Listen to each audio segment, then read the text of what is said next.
bouncing back. Yeah, I'm bouncing back. I keep coming back. I can't hold it back. Yeah, I'm bouncing back. It's just a mission. I do them in my sleep, no commission. I like a side quest, love opposition. With surgical precision, they make losing their tradition. Yeah, they talk, but what they say to me, I'm chewing it all, straight in my jaw, the way that it hurts you to think. I'm building a wall, 90s tall, between you and me. I'm out of space, you're out of peace, it's a different game when I'm out of your league. Say you want it all, if you want it all, make a move, don't stop and wonder. Gotta take it out, 'cause I want it all. No, I stumble, I'll keep bouncing back. Take your cap, take a step, 'cause I've been back. Oh, just like that, I beat you in, crank up back to back. Oh, just like that, I see a dub in my future stats. Oh, I know a place you can go, the doghouse outside my massive abode. It's lovely, it's cushy, and sometimes it's cold. Now sit and watch me get this gold.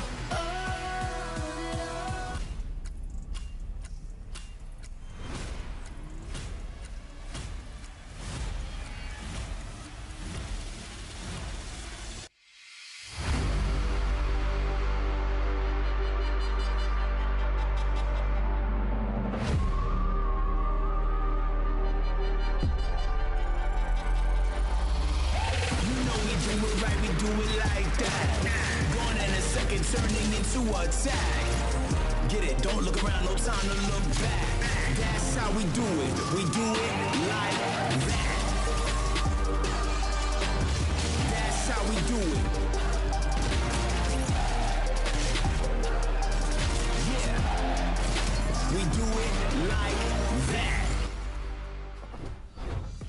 There are just 3 more spots remaining in the Fortnite Global Championship for our European Duo. So whose season as a team ends here tonight and who will we see in Antwerp?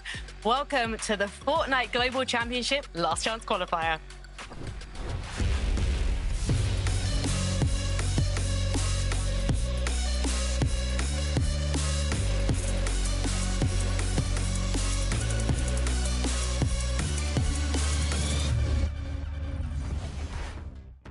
Guys, I cannot believe this is our last broadcast before the Fortnite Global Championships, at least in this particular Duos-based FNCS season to Karch. And I think there's going to be some incredibly nervous Duos fighting out tonight.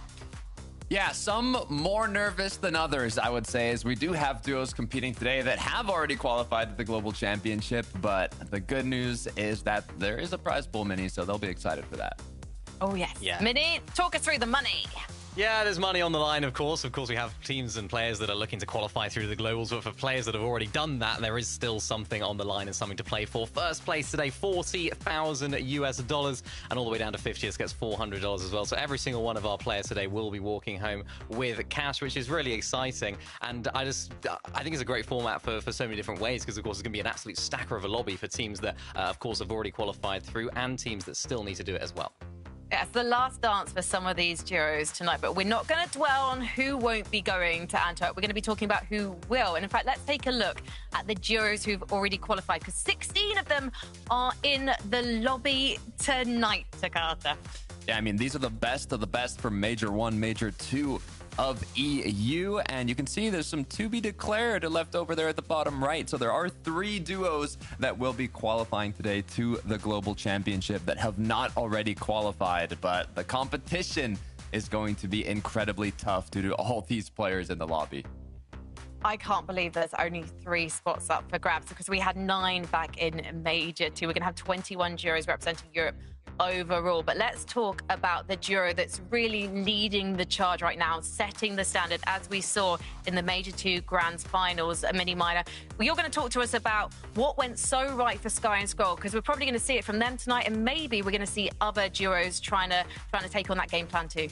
Yeah, often players sort of look at the best team of the region when they go into future tournaments, the FNCS winners. And of course, Sky and Scroll were the team that won Major 2 FNCS, remember, back-to-back, of course, as well. So everyone will be looking at these guys. What strategies they're using to actually win that FNCS? And of course, they land at Frosted Flats, as we all know. Plenty of those sofas and of course those beds that they can break to get loads of gold as well. And even those cash registers, and they also have a safe there as well. They actually have one of the highest density of those in their POI, because remember, Frosted Flats is really quite small, so they can loot it really quickly. They can do that massive base that we saw, of course, as well, similar to last season, where instead this time they were sort of basing inside of the POI, as we've seen previously, dropping all of those heals up top. All that gold then gets split over towards Scroll, who can then go ahead and use that gold really effectively. And this is a really key part of their strategy, because of course they have these vending machines here that they can use all of that gold on. They get loads of those chug jugs there, and of course they get loads of these med kits. And this just sets them up for the entire game here, Takata, because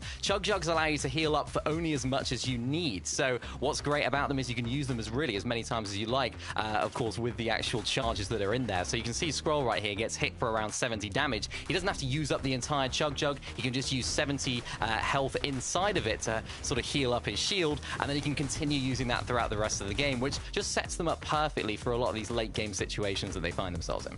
Yeah, it's incredibly beneficial for rotating, but it's also incredibly beneficial for getting tags. They can actually look back into the zone and see players rotating in late, and they can afford to take those shots, because even if they end up taking damage, they have so many heals with those chug jugs that they can just recuperate those couple tags back up, keep looking for more tags, and it allows them to have such a strong amount of damage that they can take these dead side rotates. You can see, this is back in the finals, how they are literally the only duo on this dead side, and it's because they are so amazing at setting themselves up for success.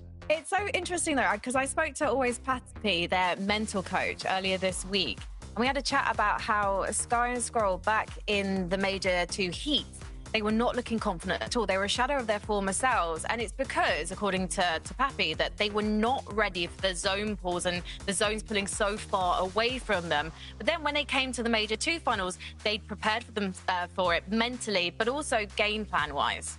Yeah, they adapted super well. I mean, you were mentioning a lot of the zone play. Back in Major 1, when they performed so well, a lot of the top teams reviewed them and started playing Storm, but what these teams would end up doing is going into the Storm Zone 2, which then, to avoid storm sickness, had to leave the zone or leave the Storm by Zone 5. So let's actually take a look at the Major 2 finals here. This is Game 4, and see what they actually do differently. So Sky and Scroll are on the Surge base, like Mini showed at the start, but this is actually Zone 5 when they first enter, and they don't beeline it to the zone. They wrap completely around, and it allows them to actually go into the zone in Zone 6 or even sometimes 7, so it's much later than a lot of the other teams that are already based up. It puts them in a primed up position. It allows them to not only get that Storm Surge damage, but also rotate early in the future zones, because they don't have to stay behind to look back and get all of those extra necessary tags, since they've already done the damage. And if you see the inventory Mini, like you were mentioning, they have those chug jugs, and they are super helpful. Yeah, really helpful for them to make these rotations. You mentioned how much how little time they spend in that storm. They don't have to worry too much about storm sickness then. You can see it right here. They're actually just claiming a lot of those low ground layers on that front side of zone. You can see it again right here. And of course, because they have no storm sickness, they can do that really easily. And remember when I spoke about the chug jugs earlier on, they can heal themselves back up. Look at them here, claimed all of that position on front side low and a full health whilst doing it as well. So every element of their strategy all comes together here, Takata, to sort of have them play these end games out so effectively well like they do. It's what I love so much about them as a duo. They set themselves up for success, but they also have the skills to capitalize on moments where they have no more mats. It's the final zone. There's only a couple players left, and they're still able to clutch up these moments, get the eliminations, hit the shots when they matter most, and that's why they've won now back-to-back majors. Well, Sky and Scroll, they are setting the standard for all the players in Europe, but particularly Denmark. It's known as a country that's prolific for top Fortnite players. But what about Greece, Leopard and Taco?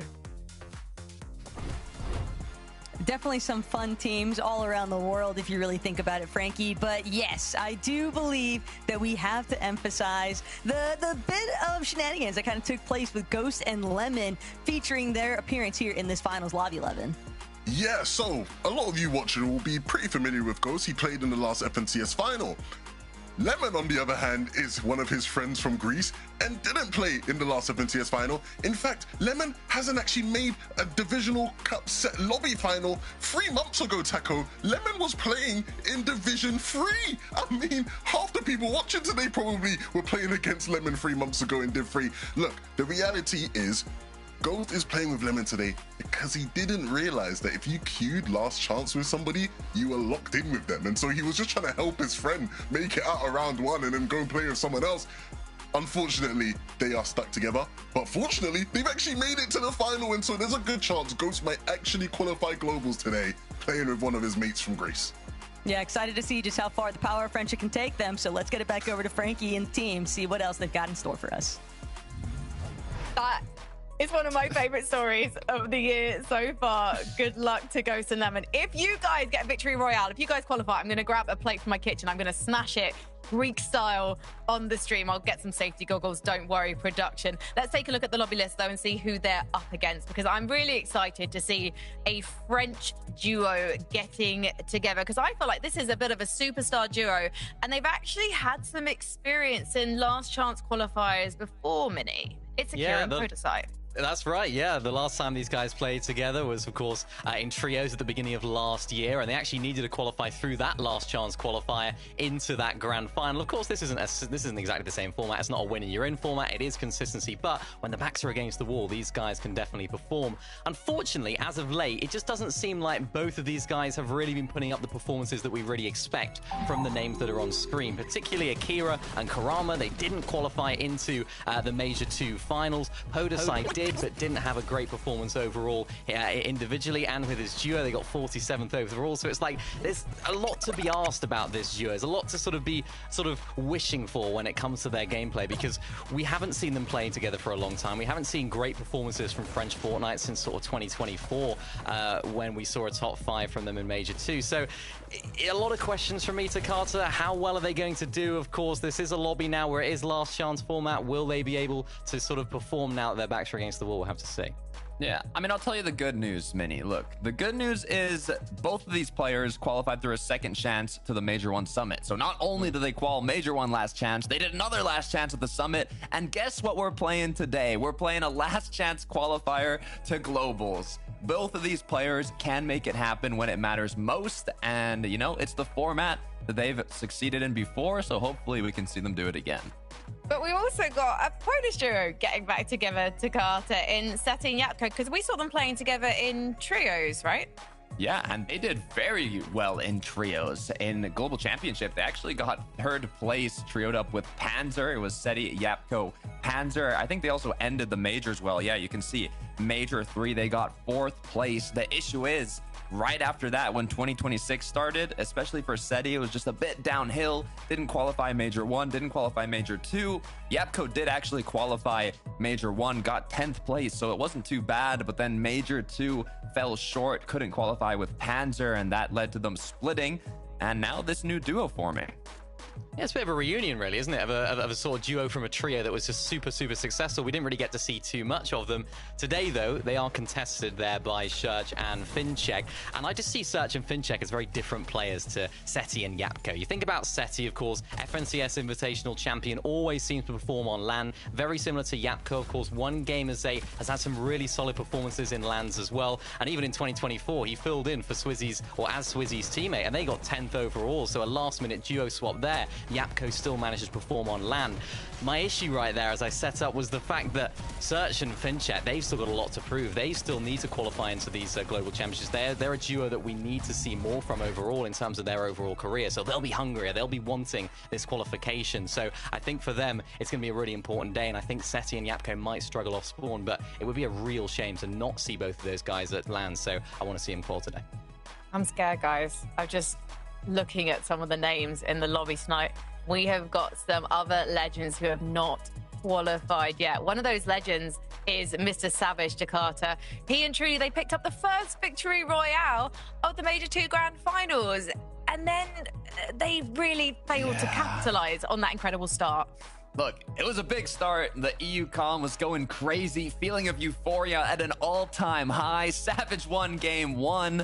But as you mentioned, Frankie, they ended up finishing in 24th. They couldn't qualify to Globals. And they are contesting Cringe and Volko, which also had quite the devastating end to the major. They ended up being only 2 points, well, not 2 points, but 2 placements off qualifying to Globals. They got 18th. You had to get top 16 to qualify. And now both of these duos that were so close are contesting each other, Vinny. The good news, though, is remember, Mr. Savage and Truly had that really great performance off spawn against Tayson and Mustache in that last chance qualifier. Remember, they won game 4 there in that event. So they just seem to perform really, really well when the fights are going quickly. And then as for Volko and Cringe, they're a team that were originally landing at the drop spot that they're landing at today, and then last minute swapped on over to Wonky Land, which I think did go pretty well for them. Of course, didn't qualify through to the Globals. So now they're back to a position that they know and know very, very well indeed. They would have practiced it very well. So this sort of drop spot battle, this contestation is a bit more of a 50-50 one for me, because you have 2 very good teams off spawn. It's just going to come down to zones for me. I know Mr. Savage, a lot of fans will be like, yeah, he didn't get good zones on day 2. That's why it all fell apart. So I'm with you guys on the Mr. Savage train. I want to see him qualify through today. There's only 6 games, though. There's only 1 day to Carter. Do you think that we're going to see any upsets, any surprising names go through, or do you think the likes of Savage and Truly are going to be booking their spots in Belgium? I'd love to see them book their spots, but I'm going to ride the caster's boat here. Ghost and Lemon, that is a very interesting story, so I'm hoping that they can push through today. Minnie? Yeah, I think because it's not a victory format, I don't think we'll see too many surprises. I think you do have to play very good Fortnite over the course of 6 games. Contestation is going to be really important as well. And it's not like a sort of typical last chance lobby where you have a lot of the other teams, all the other teams in the lobby that haven't qualified. You have qualified teams. You have FNCS winners from this season, this meta in the lobby. So it's going to be really, really difficult for these newer teams. Not saying it's not possible, but I think experience in this sort of format will pay dividends here today. Well, unqualified Euros, you've only got 6 games to do it. Don't play it safe, okay? Or you'll disappoint me. Let's head into game 1 with 11, 2K, and Taco. Look, you don't want to play it safe, but at the same time, Levin, when it's a consistency metric, there's no real reason to maybe take those big risks either. As long as you're able to navigate and find some of that consistency, that's going to be the real star component to bring some success for some of these teams that are looking to lock in for that Global Championship Battle Bus slot. Yeah, the reality is, the short of it, you just got to play good Fortnite. I mean, that's all you have to try and do. And if you play good enough, you might just put yourself a ticket to the Global Championships. It's never that simple, though. I think having played a Grand Finals in this meta, having so many of the players in this lobby experience so much, it's going to be hard. Yeah, of course. But obviously, we've got first game ready to go, so it's time to see just how the action's going to unfold.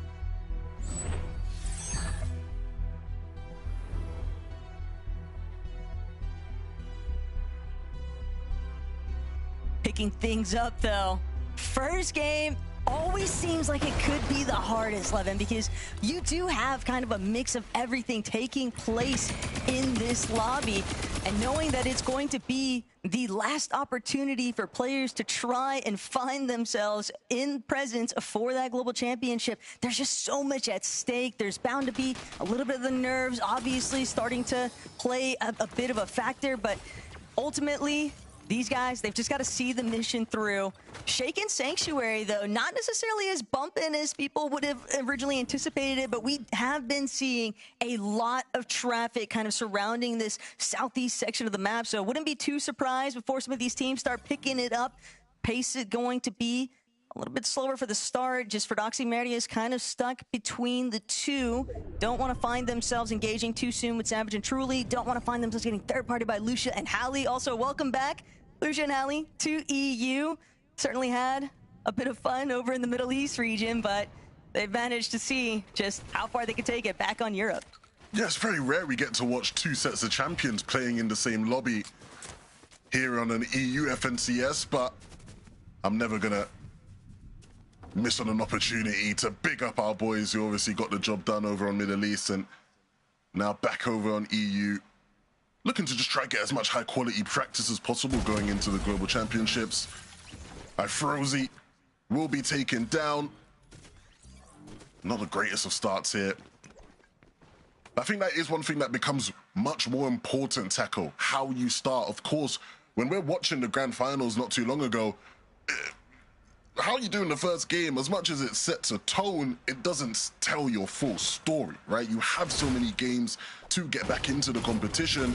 You have so many opportunities to make up for any mistakes. 6 games, you really got to get a move on and start the day strong. Yeah, with only 6 games to work with, the margins for error is just that much narrower. And not only that, but it can also sometimes dictate sort of the mental that comes behind all of that impact play here. But Volko making sure get the job done, opening strong, will be able to make a reboot play for Cringe. And this has been rollercoaster of emotions for Cringe and Volko. Finals obviously not panning out the way that they would have hoped for, but finding themselves with slightly different views here. Chap looks he could pose a bit of a threat, though. My Chap is just sort of hovering off on the horizon. That reboot bound to be a little bit of a appeal, but more fights continuing to break out. Reason and Khan trying to have their own successes here, but Khan, he's really just stuck in the thick of it. Reason now trying to alleviate some of this pressure, trying to see if he can open up a separate angle, but everyone just managing to hold fast for a moment here. Definitely recognizing the fact that there are other teams beginning to sort of encroach on their position. They don't want to get too caught, too sandwiched here. And with that, a little bit of a pause. Reason Khan able to find some breathing room, but then Savage truly right back to applying more consistent pressure. So definitely a big moment here for Reason and Khan, because like you'd already said, Lev, these teams definitely trying to open up this first lobby with a solid performance, because with only 6 matches, you just don't have too many options in terms of bouncing back. You don't want to find yourself off to an early hiccup and just having to think about how we're going to recover. Yeah, and if you look at how Reason and Khan were playing the game a lot early in the season, we saw just how much a bad first game could impact these guys. They look to be aggressive, they look to take fights to people. If you rock into the tournament looking to take fights to some of the teams around you, you go into game 1, you get absolutely rolled over. All of a sudden, you're looking at adjusting the game plan, switching things up, and it does disrupt your momentum heavily. So a good first game here will mean everything for Reason and Khan. For Akira and Podesite, they'll be looking to make up for, I guess, some of the lack of performances I think we've seen from some of our favorite and our best French players this season. Of course, I know we're not going back to France, but, you know, Belgium and Antwerp, it's not too far away, right? We want to see the French supporters out there in full force, and I think if we're going to get that, we need to see more French players added to that Globals lobby. Fortunately, there are quite a few French players all participating in today's competition that have yet to find their secured position for that Global Championships. It is always interesting, though, watching the way that the French comp for their pros tend to sort of swap around with each other's duos. For example, that recent split, you know, Momsy and Sato now rocking it through today. Akira Podesite, Skyjump and Ju. Ju obviously not in that French section, but still just kind of gauging whether or not Savage and Truly are going to actually be able to fully commit against that fight up against Savage or Prodoxy and Medius, but things will always appear to be a little bit more complicated, especially when the players are still trying to determine if they're going to have to deal with some of those third-party circumstances. Thomas and Focus, though, over at Heatwave Harbor, not a soul in sight. And definitely very looted up right now. These are some solid loadouts when you're thinking about what you'd want to be taking into the end game. Absolutely. Big expectations on Thomas and Focus. Not a bad grand by any means, but we're never really in the running to win it. I think a good opportunity, and a lot of people will be predicting them to make up for that today. Vanya and Nefrizzi. Taco, this is a team who, I mean, when you look at the names, the results haven't quite matched it. Vanya, of course, 2nd place at the Global Championships last year. And if they play how they've been playing for most of this year, he might not get the chance to return today. Would definitely be a bit devastating too, just knowing how close he once was in just last year's competition, to still feel so far away, but still has that chance here today. Try and set the stage for a return appearance at the Global Championship. For Dodge, just a little bit more of a scenic view. Very far wraparound currently. It looks like they might even be tailing another duo. So very curious to see whether or not they'll be scouted out before they get a chance to get closer. But so many teams definitely taking their time. This is a bit expected from a lot of duos.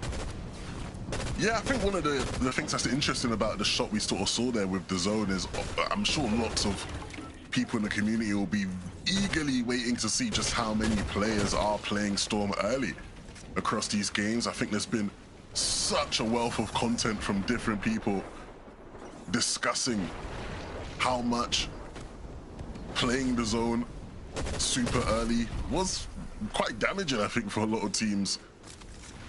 Especially when you look at the success of the FNCS champs on EU, Sky and Scroll, and even on NA as well with Acorn and Bolts. On our screens here though, Ghost, Lemon. Ghost will be looking for just a much better day than what he experienced in the Grands in general, regardless of the whole story with Lemon being, you know, his Div 3 friend who's managed to sneak his way into this lobby. Ghost and Ping in Grand did not have a great competition whatsoever, Taco, and so just anything better than that, I think, will be a big plus. For sure. And obviously, they're not the only ones. You could almost say the same for Strokey and Noah Riley, who we're starting to see a glimpse of success in that initial day, and then things just kind of went south. Too many issues with off-spawn contention that just continued to sort of disrupt and prevent them from really being able to continue finding a little bit of momentum and rhythm. But here today, obviously, looking to try on 180 that conversation and make sure that they'll be able to ride things through consistently here. But Flixie and Chap, just another duo sort of littering inside of the Storm, waiting around, playing through their vending. Just makes perfect sense that Hallie and Lusha also have very similar intentions, but at the same time, they know it's not really worth sticking around. How much gold do Flixie and Chap actually have to work with here? Enough to at least get somewhat looted up and begin to make their approach.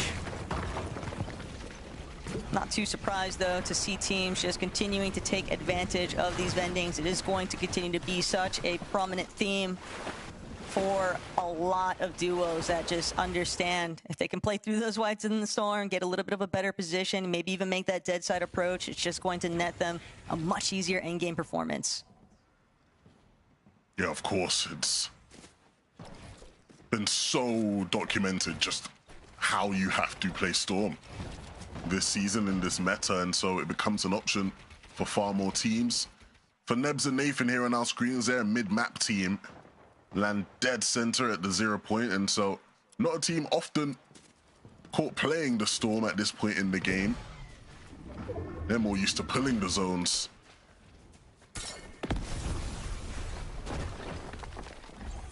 Good awareness, though, from Nathan and Nebs, just trying to prevent taking any additional surge wherever possible. You don't want to have to find yourself looking for those options later on, because as the zones start to close in, as teams start trickling inwards, it becomes all the more complicated when you find yourself on the other end of things, just trying to secure damage as opposed to being able to just fixate exclusively on your rotations and positioning.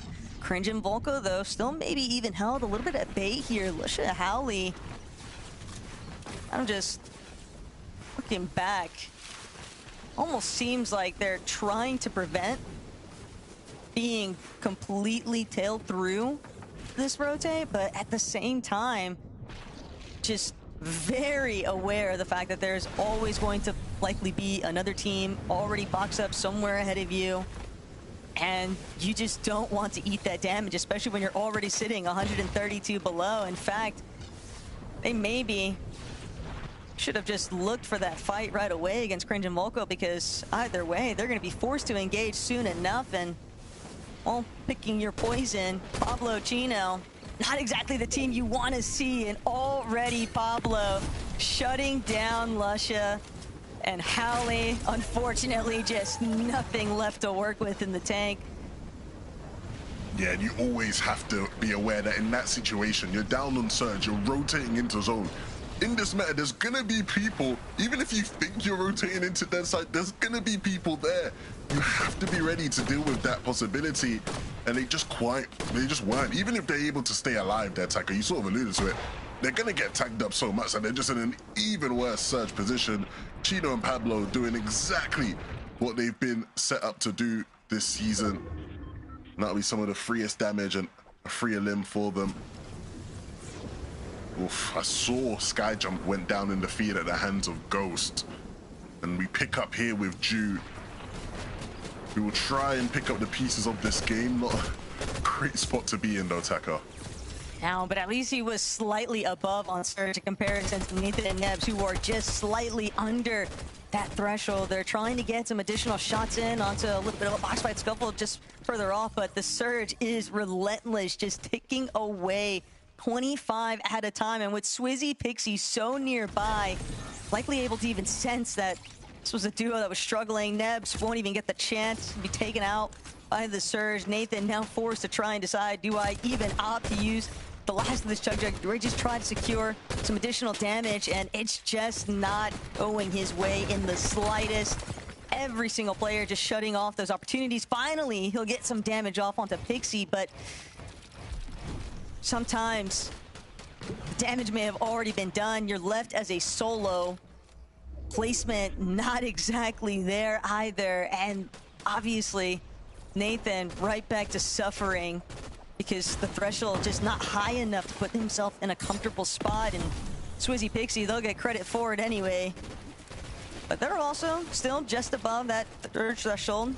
Definitely going to be looking to potentially get a little bit more aggressive later on here. Savage truly, slight leverage, playing off a little bit of elevation here, taking some good shots over towards Poda's side. Great punish even out of Savage and Truly, really lining up the shots there, and that also just kind of guarantees them to have that overall eagle-eye view of the lobby for the time being. Yeah, and they have a path into the zone when the time comes, but they're gonna sit here and just look for a bit more damage from this elevated position. The time to move will come. And a bit more damage maybe than you would have wanted to take, but still not in the worst of spots, but need to start to try and rack that damage back up. And you see Savage instantly just opening up edits, looking for players making similar rotations to him. Whew. Fred and Mary is definitely paying a pretty big cost here, as Vanya, things certainly not unfolding too excellently after we last checked in. And for today, you know, Vanya, the Frizzy, it almost looks like they had just been content with splitting Wonky Land, but Lobby 1 just cut short. Too many woes dealing with that Surge threshold, and this is definitely starting to be a bit messy here as teams kind of stuck in a little bit of this congestion now. If you weren't able to actually overcome and make it just up onto the hill face, it's just going to be all the more complicated, and Giannis knows it, but at the very least, he's trying to hold on just long enough to at least let some of the placement points start to trickle in, hoping that players can getting eliminated at a slightly faster rate. He might even be able to make something big happen here. He is at least relatively healthy and sitting at just 200 above. Same can't be said, though, for Reason and Khan. Some of those early aggressive instances not actually coming to any solid conclusions, just sort of leaving them in this position where they are just constantly trying to look for Surge, and Reason will be immediately shut down the moment that he tries to rotate. Khan trying to avoid meeting a similar fate here, but still nothing to work with, really. I think it's always so painful when you see a team in this situation, and then they also are like the furthest duo away from the safe zone as well. Just no favors being lent to them. Khan will try his best, but ultimately his game is done. There is not much to get out of this situation.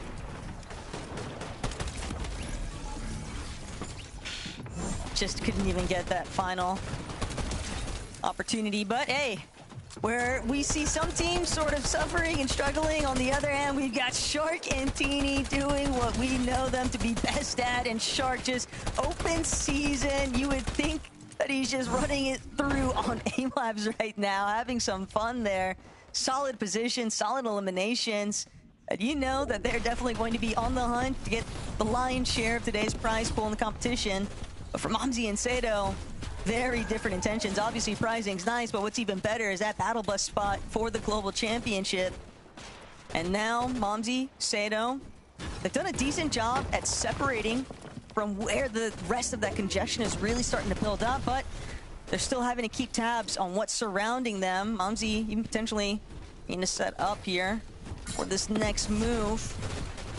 Good wraparound, but they know they're heading straight into some traffic, so they're gonna have to continue trying to just open up their own opportunities. And it starts with Sato just capitalizing on taking out players that happen to get too close.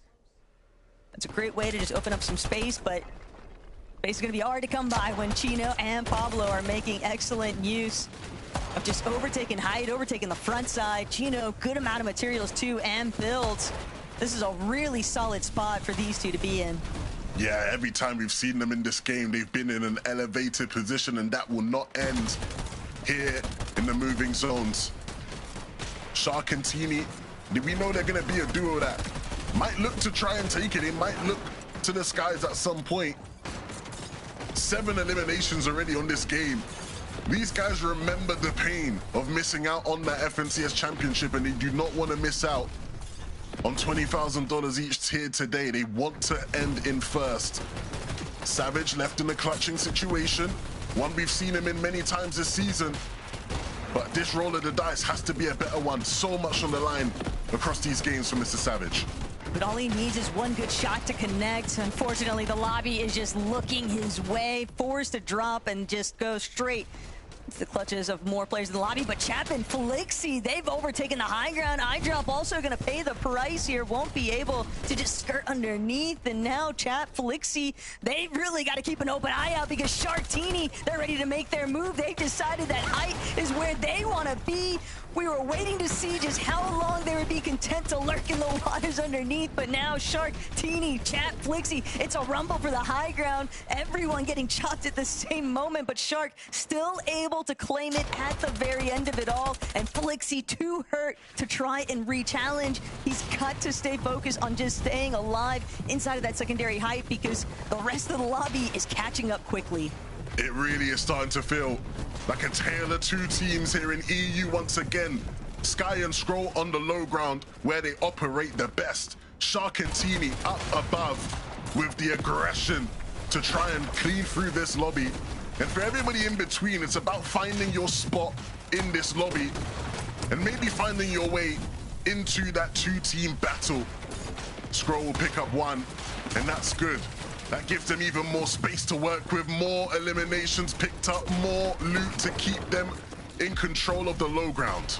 They are just a final boss, but even that can be cut down in a moment's notice. They lost sight of that frontside position for just a second, and that was all it takes for things to really crumble. And now Shark, Teeny, Shark already dropping a little bit to try and apply some additional pressure, but Izzy and Nosif, they'll be the ones actually looking to contend through this frontside position now, trying to be very cautious here, fully aware of the fact that they've got some team sort of lurking up above. Swizzy, though, ready to make his strike, but takes a really big tag in return here. Shark Teeny doing what they can to try and fend off in the high ground, but Pixie, just so much pressure headed towards Shark. He'll get what he was after. The knock does come through, but he has to heal. Teeny still relatively healthy and looking to try and prevent Swizzy and Pixie from having any further success here. They'll go up with the shot, but Teeny has a solo on height, all the while the rest of the lobby underneath him sort of picking off each other, maybe even doing him a bit of a solid here. He'll have an opportunity to play a little bit of his chunk, but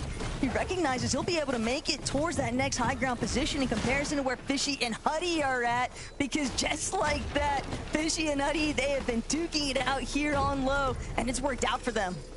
Yeah, we saw one of those wonky teams didn't quite have the best start. The other one is looking for a win. Chap still alive in this game, and with 7 eliminations to his name, he might just add an 8. He will. Chap is playing out of his mind. He's showcasing just how talented he is, and he's going to look to try and end this game up above, up in the face of Teeny, his former duo partner. And right now, the two solos will battle it out. Teeny will look to try and reclaim again. Chap is holding his composure, and he might just hold on to it as Teeny drops down. That might be the spoiler for Fishy X and Hutty here. If Teeny drops into their face and hits a couple more shots, or whether he goes up to Chap on the side. Chap with 9 now. I mean, if he can close out this 1v2 tackle, this would be quite the game for Chap. If there was ever a time for Chap to really kick it into overdrive, this would be it. But Fishy, he's just not super healthy. Chap's just got to connect with a couple more tags. But the cover from Hutty, that's going to be the saving grace for Hutty and Fishy to hold strong and bring home game number 1. But man, that was way closer than what I think those two would have ever wanted it to be. Just good heads-up awareness there from Hutty to play coverage for his teammate. An amazing win for Hutty and Fishy X, man. What a first game for them. Can it continue though, Frankie? I think potentially it could continue. If they can continue to get off wonky land, this is a duo that we've been talking a lot about in the last season of Major 2 of Fortnite. I guess this is technically post that season to Carter, but still, we're talking about this duo. The momentum is continuing with them. The hope now, obviously, is can they qualify? Can they keep this consistency up to Carter? Yeah, a lot of big moments to close that out. In terms of Hutty Fishy, we talked about it in Major 2. We were very curious to see how they would perform without kind of being shadowed by Shark and Teeny in Wonky Land, and they didn't quite do too well, to be fully honest. I mean, they got like 32nd, I think, in the major finals. They ended up kind of being surprise conned by Cringe and Volko, and it just didn't quite go their way. So to see them perform this well, to see them play this well in the first match of the last chance qual to Globals, I'm excited, Vinny. Yeah, and a lot of the sort of stuff that we were talking about this major was about Hutty and Fishy off-spawn, how good they are off-spawn fighters, the fact that they beat Shark and Teeny a few times when they were contesting each other in Major 1. But we didn't talk too much about their end games, and their end games here was absolutely excellent. What they're so good at is just taking advantage of those moments where they find themselves in a really nice position. It was a little bit wobbly maybe there at the end. I thought Chap genuinely was actually going to pull off that 1v2. Unbelievable stuff from him. Unfortunately, he couldn't quite get that first knock and then had his sort of eyes diverted a little bit. But for Hutty and Fishy X, they're a team that I typically associate with being a little bit higher up, maybe trying to play more height, especially in that sort of victory sort of format. So seeing them on that low ground and doing so effectively well was really important for them as well. Definitely. I pointed at you then because I was going through my notes and going, normally that is where we'd expect to see them challenging for the high ground. But actually, they didn't go for it at all. I wonder if they're taking a leaf out of Sky and Scroll's book to Carter. Maybe. I mean, let's take a look at actually how they ended up getting into that final moment in the end game. It looks like they were playing low, and I mean, they were the only duo in those final moments. So we did get a little scared. I think it was 20 HP that Hutty was actually left with here. So if Chap connected one more shot after that jump, if he had a split second longer, it could have went the other way around. But Hutty Fishy did end up securing that win, so I'm very excited to see this game won. Well, it looked very free for them, didn't it, low ground? And I was sort of trying to think, it's like, right, why was low ground so free for them? Sky and Scroll, they went down in like 10th or so, wasn't it? So it's like a lot of that low ground sort of real estate was open for business. So for Hutty and Fishy X, they took that with aplomb, and hopefully now they can use that with a bit of momentum, because that's a big win for them in a 6-game format. So an individual game has even more weighting. Yeah, so what happened with Sky and Scroll, Mini? Because it looked like the zone pool was going in their favor in the end game. They're playing front side, the zone pools in their direction, and then suddenly they seem to get just stuck and unable to get out of the sticky situation. Yeah, uncharacteristic for these guys. Usually typically expect them to really make it far into these end games. We talk about their low ground ability so much, and it just felt like they did get a little bit suffocated. I'm not too sure exactly. We might take a look at some highlights, I'm sure, as well, just to see exactly what happened, or at least look back later on, because it's like, it was one of those situations where I don't think they ever got to the position they were ever trying to get to, and they were kind of just getting swallowed up, and it almost felt a little bit like maybe too many other teams were trying to do the same thing as them to go. Yeah, I mean, I'm curious now how the environment is going to be changed based on how Major 2 ended, right? We know after Major 1, I'm actually going to pause my thought really quick because I do want to look at this leaderboard. So Chap Flixie are in first place despite not winning that match. And what's interesting here is out of the global qualified teams. I mean, there's some who have not yet made it up here, but Sharktini is one of the global qual teams that are in third place, Mini. So let's see a bit of how they did this game. Well, I thought they were going to win this game. As soon as they were doing that little sneak play up on high, it was Pablo and Chino, wasn't it, that were really holding down the fort, and it looked like they were looking pretty solid. And then there was just a sneaky little shark in the back door trying to look for that entrance point for the high, and they did so quite well. It just seemed like, I think it was Swizzy and Pixie, actually, that ended up sort of causing them a lot of problems up there. But it just seemed like these guys are maybe reminiscent of their grands. They couldn't quite get started particularly well, and then on day 2, they really came back. Maybe we'll see a similar sort of performance on a smaller scale here in this last chance qualifier, but in very similar fashion like we usually expect from them, getting so many elims as well. Yeah, I mean, if we're thinking back to Sharktini Major 2, they got second. Sky Scroll were the people that were holding them back from that first place. We have yet to see it. So I'm hoping maybe, too, we could see them at the top here. I mean, they're playing for the prize pool. They already have the global championship spot, but either way, they have been looking incredibly strong starting off with this amount of eliminations. It's no surprise for a duo like Shark and Teeny.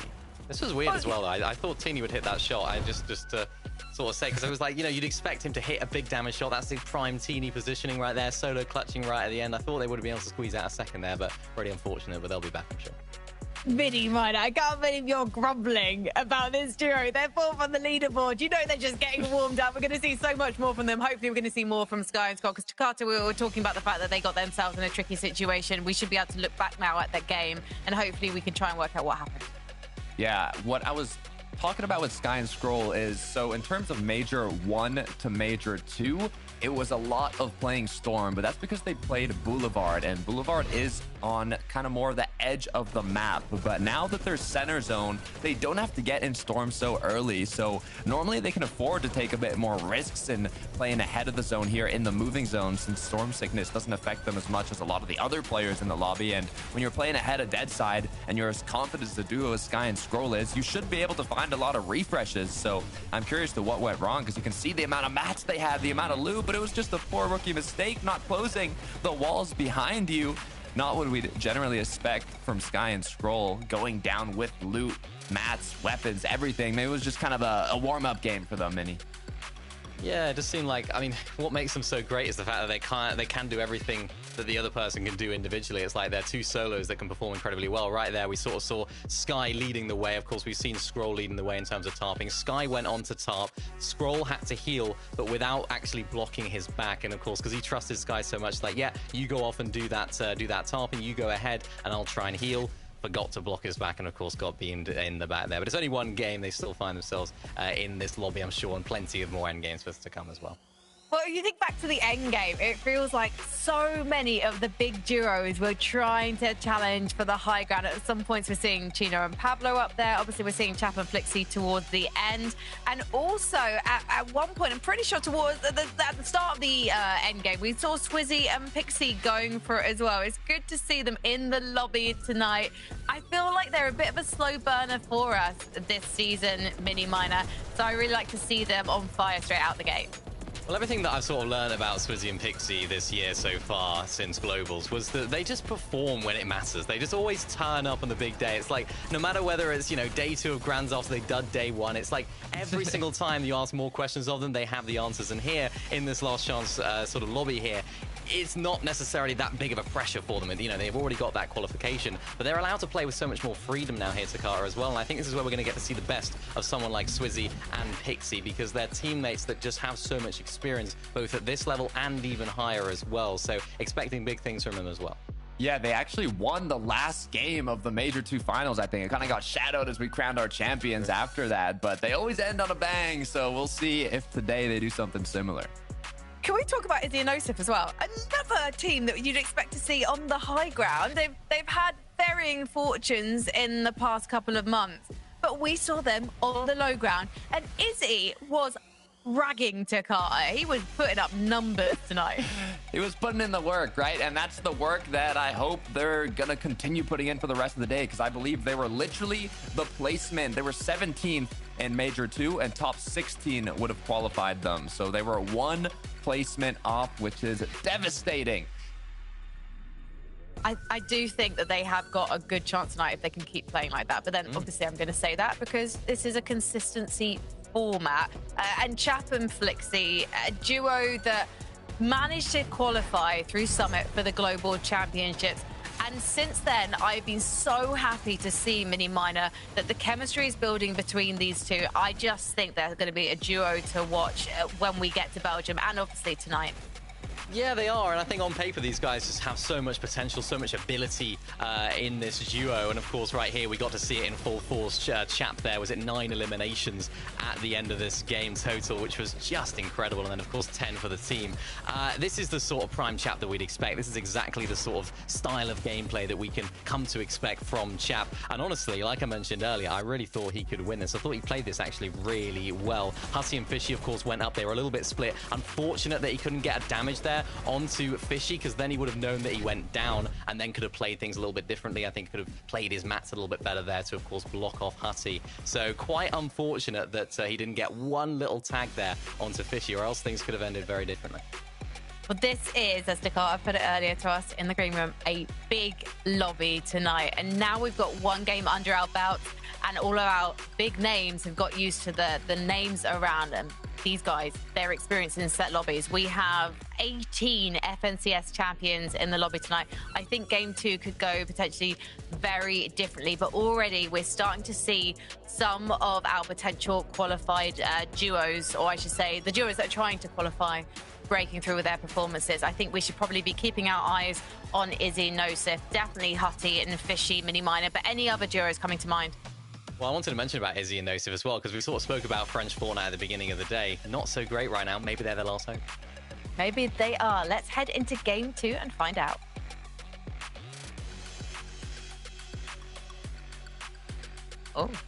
Oh, I thought we were going to be going to the game. Did you?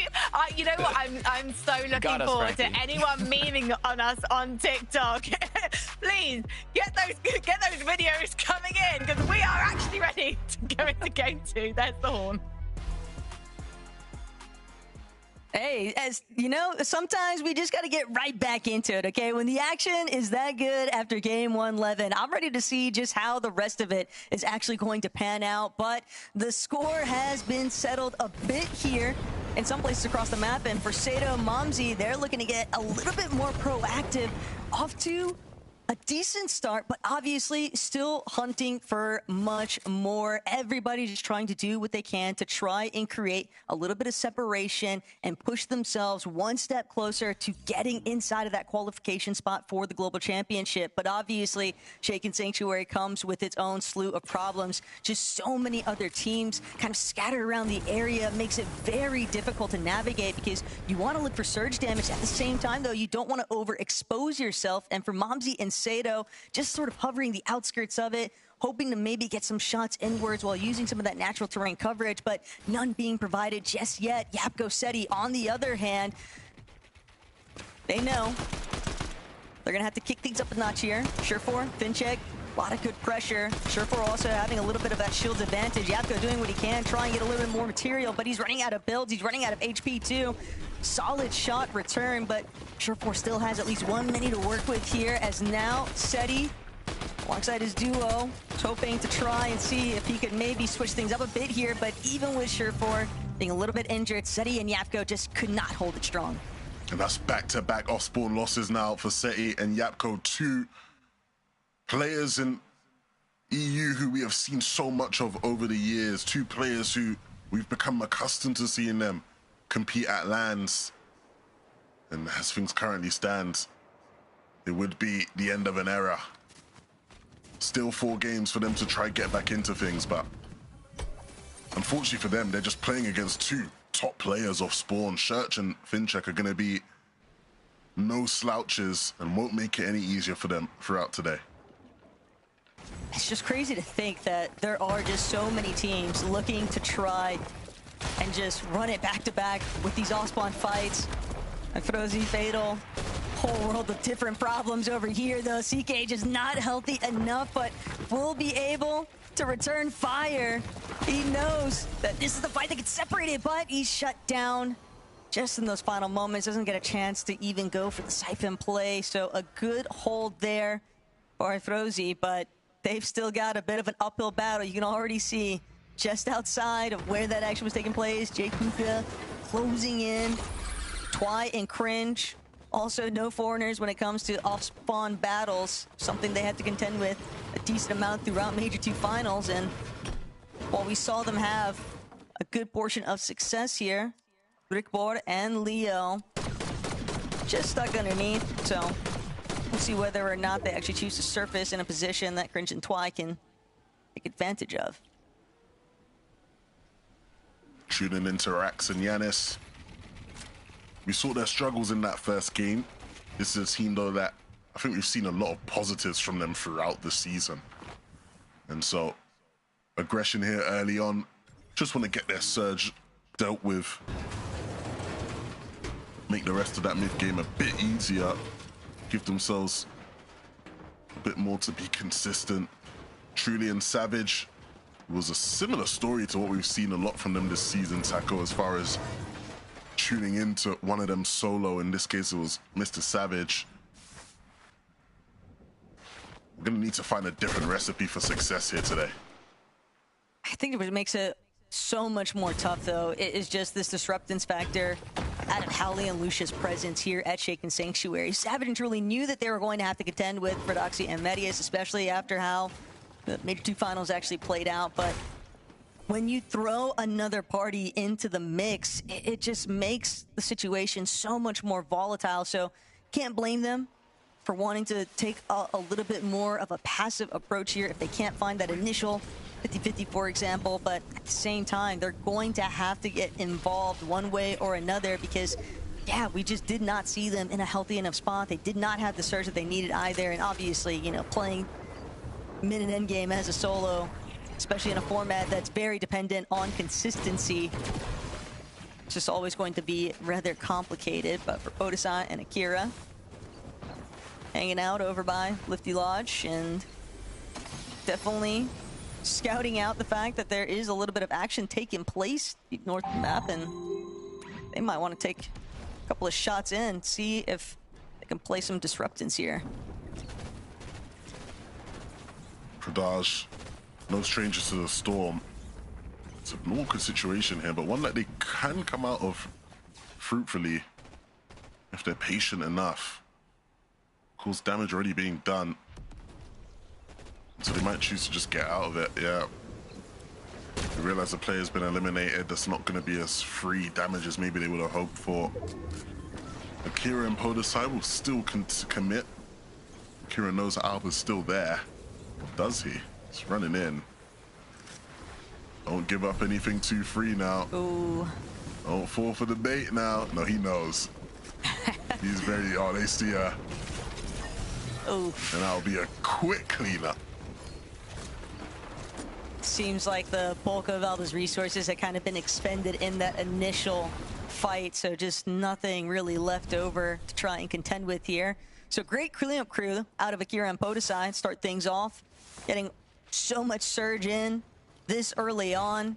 It's just going to allow them to have much more free time, sort of dictate how they actually want to make their approach towards some of those later zones. Definitely expecting a lot of teams to still be spending some time inside of the storm, especially as we start to approach the partial zones territory. But for Khan and Reason, even though they didn't have to deal with Alba this time around, still Doom and Matisse gonna pose a bit of a threat here, and Reason as a solo, he's gonna have to see this one through all by his lonesome. But if there was ever a time for the pop-off, start to build some momentum, confirming this elimination could go a long way here. But Reason not gonna get the opportunity he was hoping for, will fall back into the tunnels.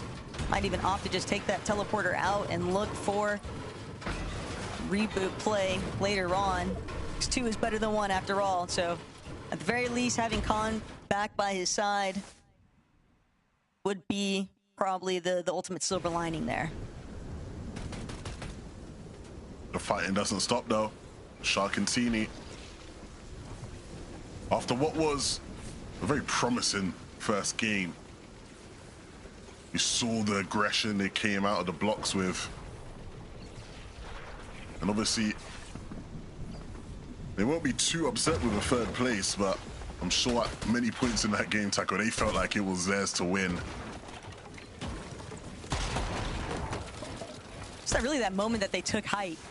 you could kind of see it in the way that they were moving. You know, they managed to overthrow everyone. They felt very confident in their ability to just close things out. And, well, spoilers are always going to present themselves when you least expect it. And for Sharktini, they've gotten what they needed for the most part out of Calamari Canyon. Vending machines maybe going to be sought after there from Comeback and Kaiser is probably a big part of the reason why they even opted to head that way in the first place. But for other teams, our game one winners, Fishy and Huddy. And, you know, Levin, that performance, I think that's what everyone was kind of waiting to see happen in the Major 2 finals. Yeah, I think when you look at just the off-spawn situation, right, it was just so weird and so messy. And I know day 2 ended up being a bit better for them once they sort of figured things out. But that first game, yeah, that's everything. And I think the analysts sort of touch on something I think is really important. Minnie in particular, I think, mentioned just how when we're seeing these guys play well, we're used to seeing them up on height, right? It's them soaring through the skies. That game was a low ground masterclass for them. If they can add more options to their game, that will increase their chances of qualifying for the Global Championships so much more. One thing's for sure, definitely feeling pretty good about the wonky split and not having to worry about that immediate off spawn. But for Rax and Yanis, a little bit of a bailout here. Rax just wants to reunite with Yanis. Don't need to overextend, but Rax taking that big chunk of damage there means it's going to have to get aggressive elsewhere. Sharktini, they just continue trying to barrel through. Reason did bring back Khan, but it's a fruitless effort running smack dab into where Shark and Teeny are at. Just an unfortunate circumstance across the board there for Khan and Reason, but for Shark and Teeny, they'll be elated to have that extra bit of damage and the elimination points to go with it. EU is so circular. If you go back 5 years ago, it would have been the other way around. You would have had a Reason running down a team like that, making them look frail and weak. It just goes to show just how much talent we have bursting through this region. Nosif and Izzy, after that first game, will be very happy. Of course, these two currently are playing from Austria. They're in Vienna right now, so they're not playing from their typical French setups. But that clearly is not affecting them too much here after that first game. No, and done a great job too with just trying to implement this little bit of a surge base, keeping good tabs, but got to make sure that they're fully aware of some of their French counterparts that could be lurking on where they're at. Monzi Sato trying to stick to the low ground, trying to really hug this little bit of a cliff face to provide some coverage, but they recognize Nosif went out from their perch. Izzy now gonna divert his attention from more inwards, pulling back south to give a little bit of cover fire towards his duo, and Momzi going to recognize Juice isn't really worth the squeeze. They're not gonna have much success with continuing that path on their rotate, so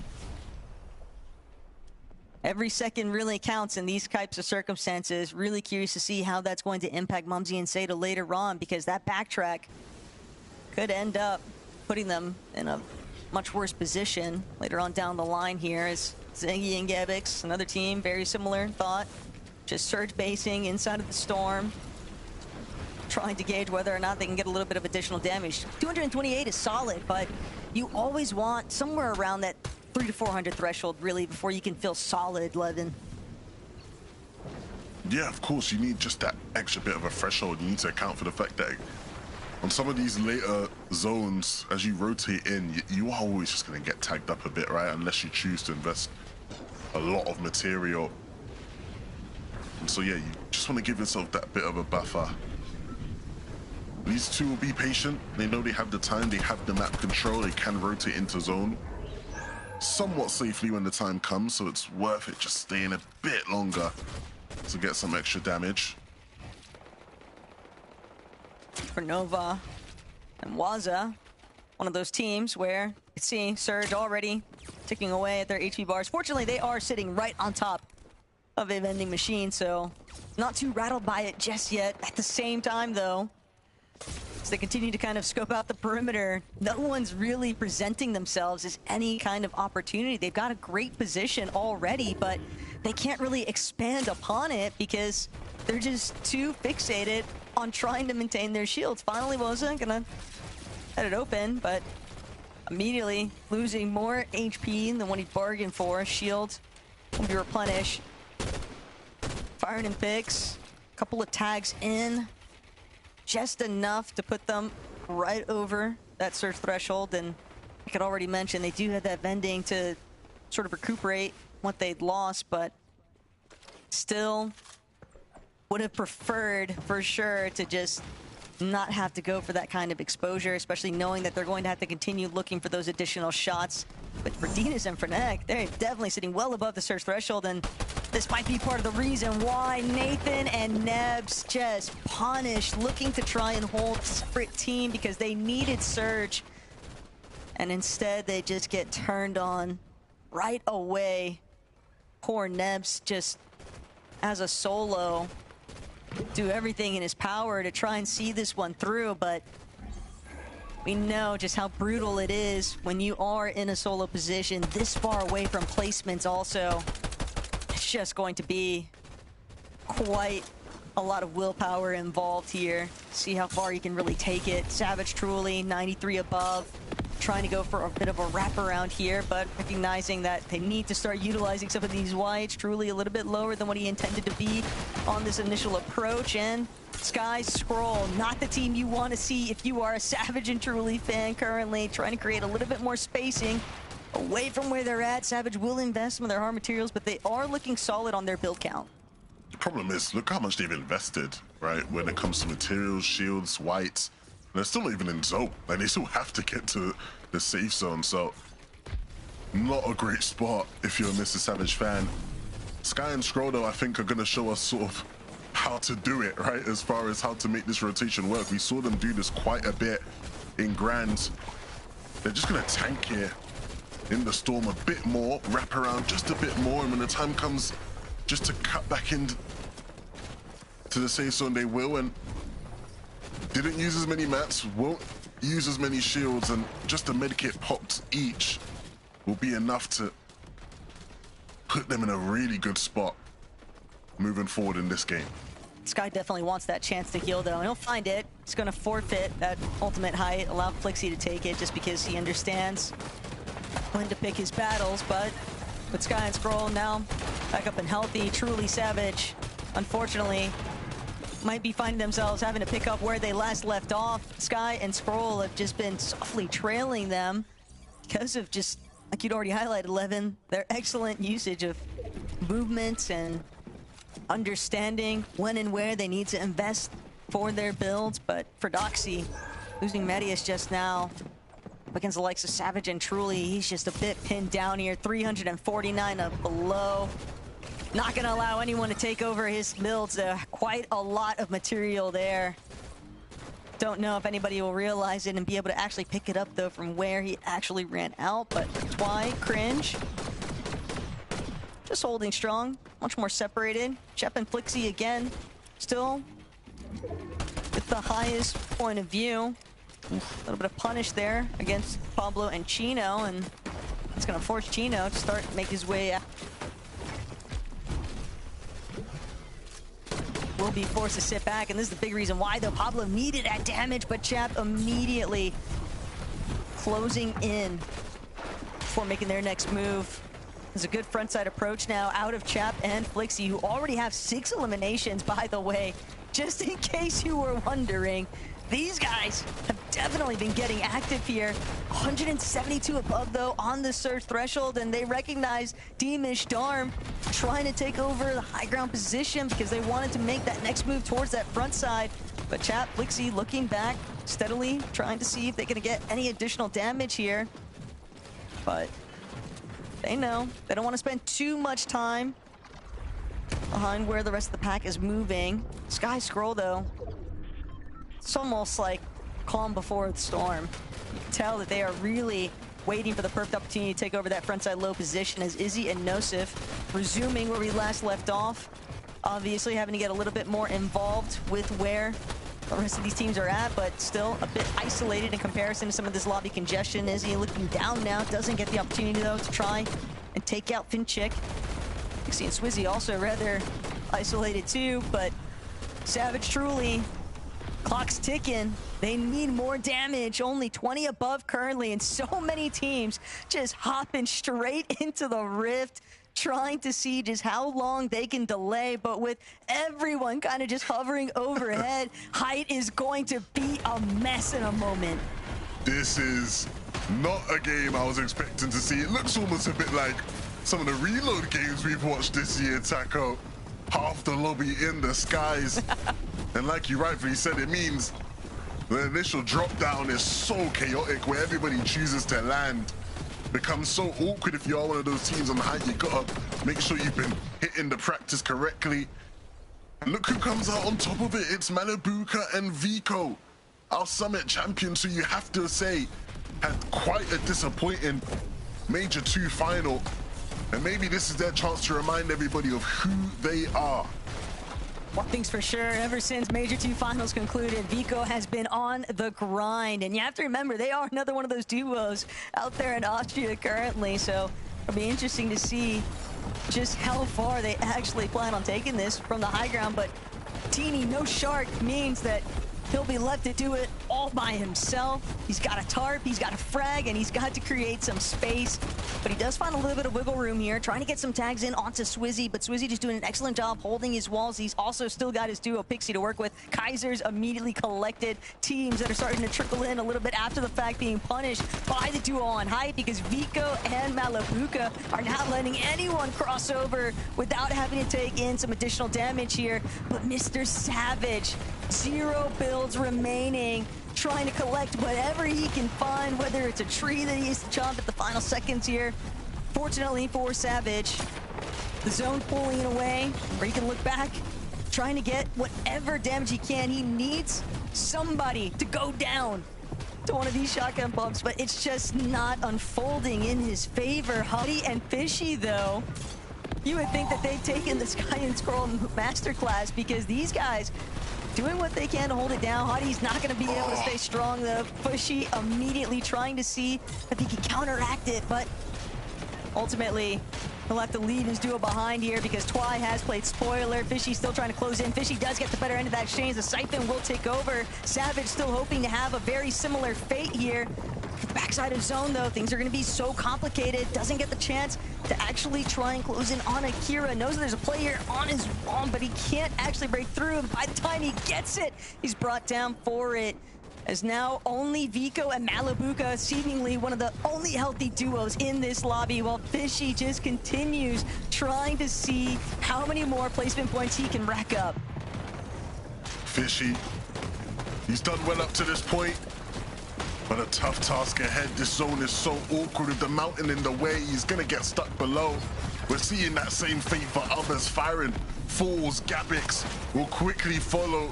Zangi won't be there to trade him out, but he will do his best to just heal off, stay alive. Dinas will do the same. Cammy falls at the hands of Vico. And it's up to Vico and Malabuka now to try and close this game out. They spot the solos out. Frantic and Dinas, one of the few duos left remaining. And so their eyes will now be focused on them. Frantic and Dinas know that they are getting collapsed on right now, but they've managed to deal with the solo. Nice little refresh on materials here. Malabuka has gone down, and Frantic and Dinas, just like that, managed to turn the tides in their favor. That last elimination on the Zangi as a solo was a big difference maker for how their endgame actually concluded. I mean, that is not the scenario I was expecting out of that one. Dinas and Frantic desperately needed a big game, and they desperately get it, Frankie. They did. It's so great to see another victory royale won by an unqualified duo mini-miner. Yeah, this is exciting to see. I mean, you know, this is what this format is all about. Those individual moments, those individual games can really make all the difference. And for these guys, they actually did play in the Major 2 finals. We didn't really get to see too much from them, really. It wasn't a sort of star-studded performance, despite sort of starting the season really well. So it's nice that they've sort of reignited some of that, Takata, and sort of found a win here. Yeah, they were in the 40th range in terms of Major 2 where they ended. So starting off game 2 with a VR, it's what you love to see. As Franco was mentioning, we've got 16 duos here that are already qualified to the Global Championship. And from the first 2 games, not a single of them won. It was all duos that have not yet qualified. So it's looking bright for a lot of these teams. Yeah, if you were to do the maths, which I can't because I'm not very good at maths, it goes without saying. Actually, if all of those 16 duos that already qualified were to be in the top 16, you just need top 19, which isn't bad at all. And for Dinas and Frenek, they are well on their way. I think that this is a duo that, as you've already mentioned, they have experience of grand finals, but they haven't necessarily always piqued our interest, but they're grabbing our attention now, Miniminer. Yeah, they are, and it's a really important game for them, actually, because I think they have a lot of sort of off-spawn contestation situations that are in sort of their position on the map. So making the most of the games that you are making off-spawn and the games that are sort of favorable for you in terms of zones and things like that is going to be super-duper important today for some of the teams that do have a little bit more action at the beginning of the game. I did think that Vico and Malibuca are actually going to take this game just because of their sort of experience and their positioning in this game. They're sort of playing height, but, you know, Dinas and Frenek, they played those low ground layers really well, and it seems like that's what's sort of paying dividends for a lot of our teams here today, is playing those sort of low ground layers, letting the whole lobby conclude and sort of close out the final few eliminations. Yeah, they're going in an off-spawn situation against Pix and Feren. We did see Pix and Feren actually in the end game, so it'll be interesting to see if they continue to let each other live after the break.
We've got 4 more games to go tonight, and then we'll be sending 3 more duos to the Fortnite Global Championships in Antwerp, Belgium. So let's take a look at the leaderboard. Now, this is the leaderboard of all of the duos in the lobby tonight. 16 of these duos have already qualified for our Global Championships.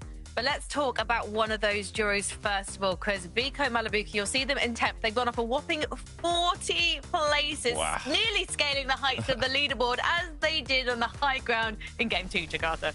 Yeah, this is what we've been waiting for since the summit, right? In Major 2, Vico Mali didn't actually place better than 5th in any game. And in the finals, they ended up getting 20th. It was kind of a shocker coming from winning the summit LAN. But now, Mini, it looks like they're kind of back in business. Yeah, they said it themselves. They weren't really prepared for Major 2 finals. They didn't really VOD review. They didn't really prepare too much overall. They were on holiday after that summit win. They were quite in sort of the chill mode leading up to Major 2 Grand. So I think they were very much still in that mode during them. But now they've had a little bit of time to sort of recharge, reconsider a lot of their strategies. And it's nice to actually see them still playing height as well and still trying to go for height because it's an area in which I think they can really be a lot better than a lot of the teams in this lobby as well. If they can really sort of lock down that height positioning, they can really do well. It's just going to be some of the other teams that are maybe looking at it. Pablo Chino and Shark and Tini are going to be their main sort of concern. But if they can keep playing like that for the rest of today, they definitely have a good shot of winning it. Would you like me to do a magic trick for you guys? Yeah, I'd love to see it. Yeah, you believe in magic? Okay. Abracadabra, let's remove all the names from the leaderboard of qualified duos and just see the ones who are in contention for those 3 final spots. And you can see Dinas and Frenek at the top there. I mean, they had a 12th place in the first game. First, obviously, taking that victory royale in that last game. But Hutty and Fishy, the consistency is holding on. Yes, it's only across 2 games so far, Takata, but things are looking good for these guys. Yeah, actually the top 3 all in the 100-point threshold. 3 duos qualifying. I'm liking how this is looking so far. Hutty, Fishy, very well what we're seeing from these players. Like we were mentioned previously, I mean, we'd expect to see them hype, but they've had back-to-back games now where they've been on low and they've done, I'm going to say pretty well, because they did do incredibly well in the first game after winning, but got 8th this game, which, you know, isn't terrible. Could be better, but it's what you need if they can keep it up for the rest of the day. I think they're playing the format really well. They're not really trying to sort of go for height when there's a lot of those big teams in the lobby like Vico Malibuca who just are so good at playing in that position. I think they're a sort of team that just understand, right, we just need to have 4 really solid end games, maybe 5 really solid end games to find ourselves in that top 3 over all in terms of the non-qualified teams. You don't even need to be top 3 overall. So I think they're just really smart about how they're approaching this today. The difficulty is going to be what's going to be happening off spawn. We know there's a couple of teams around them, so depends how things go there. Well, I think it's going to be interesting for Izzy and Nosif right now. They're going to have to go back to the drawing board a little bit because, unfortunately, despite going through the low ground, again, it didn't work out for them in that last game. 20th place with only 1 limb. Maybe they'll be regretting rifting up Carter. Yeah, I mean, so did a lot of the teams, though. It was a bit of an unfortunate end for Nosif, as you saw, completely annihilated out of the sky, caused Izzy to be low on Surge. He was kind of just put in a very, very difficult spot to clutch this up. So I'm gonna let this one slide, okay? They got 6th game 1. They ended up finishing 20th right here. Izzy went down, so it really did not come on par to the first game they had. However, you know, due to the bit of unlucky situation they were put in, unique situation, better said, I think they can still make it count. Well, I think that Savage managed to make his 10th place clutch count because you can see that it's taking him up the leaderboard. Obviously, still away from Dinas and Frenek, but hopefully they're going to be trending upwards as we go through the next few games, Mini Miner.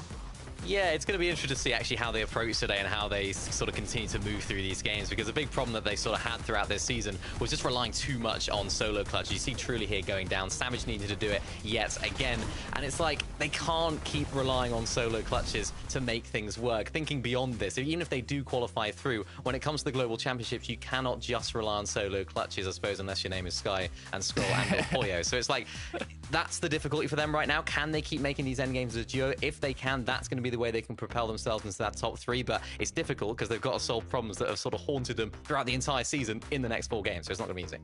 Yeah, they are on an uptrend, though. Their main issue in the grand finals was Storm Surge. They couldn't even really make end games. Right before end games, they were just already getting ticked way too much by Storm Surge. They used all the heroes, they used all their mats, they were forced into a fight. They just could not get to the end game. They started with a 19th place. They've gotten a 10th place now. They're making it to these end games. They haven't got a big pop-off game yet, but at least they're making it. So it's looking better in the grand finals, and hopefully we'll see that trend continue upwards. I feel bad saying this out loud, Takata, but if they're not getting into the top 10 as a duo, can we really expect to see them do what's needed to get into those contention spots? I think we can. I honestly think we can. I think 10th is actually pretty good. I think that's a good sign for game 2. And if they can break in the next games, then that should be more than enough. I still kind of worry about that though, Mini Miner, because actually I feel like that strategy is going to rely on the teams that are above them having poor games. Yeah, it does. And I think the thing that they need to try and consider here is just making sure to have like one big pop-off game just to really launch them into that position, because you can rely on some solo clutches if you're already in that position, right? If they're in the top 3, they're a couple of points or a decent amount of points ahead of that sort of 4th place on the non-qualified teams leaderboard, then you can rely on just a couple of solo clutches to squeeze out a few. I think what they need though is that really big game, like game 1 in Grands, just to give them that little bit of a boost, to rocket them up the leaderboards, just to give them that flexibility and freedom so they don't have to play perfect Fortnite for the next 4 games. They can just have one big game, which I sort of think sort of suits their duo here. Do we know if they're still contested? Because I think in game 1 they were surprisingly uncontested to Carter. Did we see Cringe and Volko go for them in the second game? I think it's continued. Cringe Volko went south of Wonky Land, so we're good. Okay, well, fantastic. Well, let's see what happens to them in game number 3, because it's time to board the battle bus.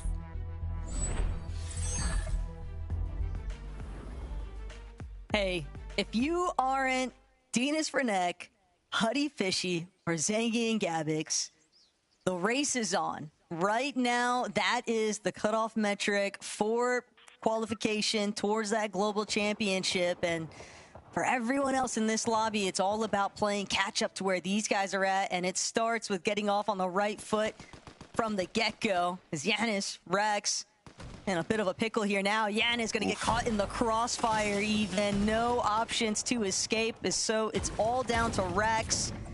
We know that he is a very strong fragger in his own right, but even Rex understands he can't afford to try and tango. He's going to have to forfeit Chop Shop this time around. And to sort of add a little bit more salt to the wounds here, Dex not really allowing him to budge, doesn't want to give that recovery opportunity here, even with Rex just trying to gather whatever little bit of scraps of loot on the outskirts here. Ellie and Tex just still sort of honing in on his position, and it hurts even more because Chop Shop being that legendary POI this go around, could have definitely gone a long ways for them, but instead we'll have to see whether or not he can even escape as Fishy Huddy over at Wonky Land. Back-to-back matches now, Levin, of them making their presence known from the low ground. So they've certainly been hitting the drawing board for strategizing, and we can see where things went so right for Huddy and Fishy. And it was just that off spawn. Cringe Volko decided that they wanted to come back to Wonky Land, but they picked the right team to try and duke it out with. Huddy and Fishy got to be feeling really good because they didn't even eat that much return damage, if any at all. So just a lot of surge to have hot off the gate. Yeah, that couldn't have gone any better. Like, you know, you see those guys gliding in, you're like, hold on a minute, what are you lot doing here? All right, I guess we got to deal with you, and deal with you they did. And for a team who, I think you'd argue probably their biggest struggle has just been consistency in early and mid games. To get that extra bit of damage tackle, it's going to go a long way. We might see a third impressive game from these two. Clearly firing today, but still much to do. The job is not finished. And that's why there is still hope for teams like Podesite and Akira. Not quite had the most amazing of starts, but also not bad either, sitting in 13th going into this game. A big game could propel them into the spots they want to be in to qualify.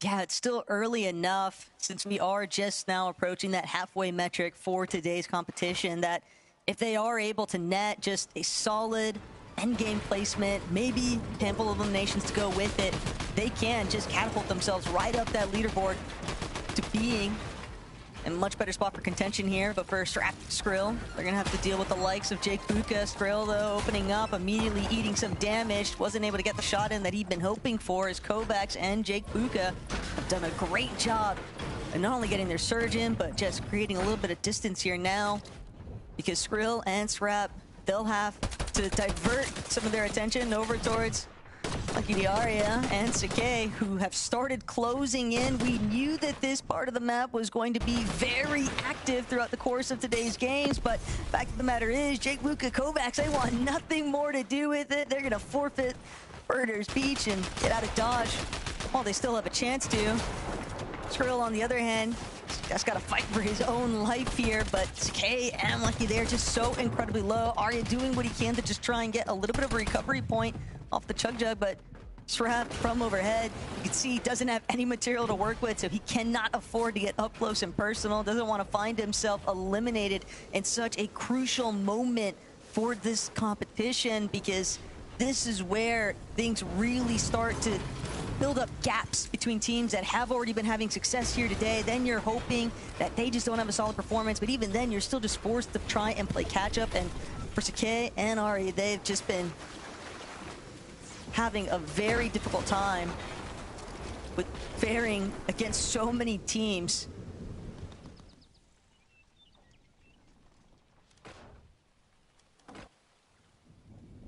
What a start it's been for this duo, Flixie Chap. First in the day so far. And I'm not gonna lie, Taco, we ain't used to seeing these guys first in any leaderboards this year, I feel like. But hey, if there was a time to show, and they are still a top duo, would be now, right? Obviously, team that is qualified already, but one that is yet to show us, I think, their best this year. What are they going to do here up against Axe Force, though, is the question. Is this just a hot start to the day that fizzles out into nothing, or are they here to play and win first place? They're going to need to continue that consistency if they want to bring home that 40K prize pool. Still, other duos just a little bit of a different predicament here. Prism and Casper, certainly a team that has just had really rough time at trying to get their bearings here. But for Ghost and Lemon, holding strong, even though Ghost looking rather injured, so might be difficult for him to actually make it out. But for Vico and Malabuka, immediately capitalizing on elimination onto Nova. Just a matter of time before they try and pick up Waza along the way here, but additional tags coming in from teams a little bit further out. But Vico and Malia, they are just super fixated on Waza. They want this elimination. Waza just barely managing to escape the clutches of Vico and Malabuka. But where he's headed might not be any better here, as now Blaha could potentially try and play a little bit of a spoiler on that escape route. He will. Sure enough, we have Waza did not get the opportunity to bounce back here. It's just how the cookie crumbles sometimes when you are left in that sort of position, sandwiched between other teams. And Vico Malabuka, hey, we saw the sparks of life from them in the last lobby, and now it's just all about them continuing to build up on their form. It's good to know they're alive. I mean, yes. You wouldn't have been able to tell after watching the last Grands, to be honest, but the talent is still there. And I think one thing we've always given this duo credit for is their great chemistry. Both these players, again, similar to some of the other players in the lobby today, playing from Austria, boot camping together, I believe, so Venus and Frenic, what a last game that was for them. To get the win in the fashion they did, it was always an awkward one, right? With the way the zone pulled up the hill. Looked like one of them was just going to get stuck. We saw that with so many of the other teams, but they got back together and did enough to win the game. Not only that, but like the desk had also mentioned, it's just so much more difficult too. When you are in those off-spawn contention periods, you've really got to make every single lobby count. And, well, sure, in FinCheck, they might have a bit of a tough time here. It all depends. Don't really have a whole lot of material to work with. They will be able to create some space. But for Darm and Deemish, whether or not they're actually going to forfeit that opportunity to continue the aggression, we'll just have to wait and see, because now it's all about Chat Flixie continuing to remind everyone just who they are and what they're capable of. And Podesai and Akira aren't careful, might find themselves getting lined up in the distance or some surge damage. Already alerted. Wasn't Chat Flixie though. Another team instead taking note. Axe Force Bevies going to be the ones to try and get some additional damage in, but Vico and Malabuka have now decided that they like fighting, and they like fighting early on, and they're going to keep trying to force these engagements with other teams that just barely manage to start getting a little bit of underneath them, but those shots are just too menacing right now. Vico and Malabuka, they've got so much coverage here, and Alba trying to do what you can, but it's just not enough. One of the things I'm interested to see if they learn from Grants is just when it is time to leave. We saw them taking fights here at the bus stop a bunch in Grants, but a lot of the times it would just take way too long, right? We had that one game, if you cast your mind backs, where it was them up against Pink and Haris, and it felt like they were there for half the game, camping and waiting for a chance to get the LM. We know these guys are always going to be scary in these types of fights, but when you're not getting the damage you want out of it, it comes a point. You have to know whether it's worth the investment to stick it out till the end.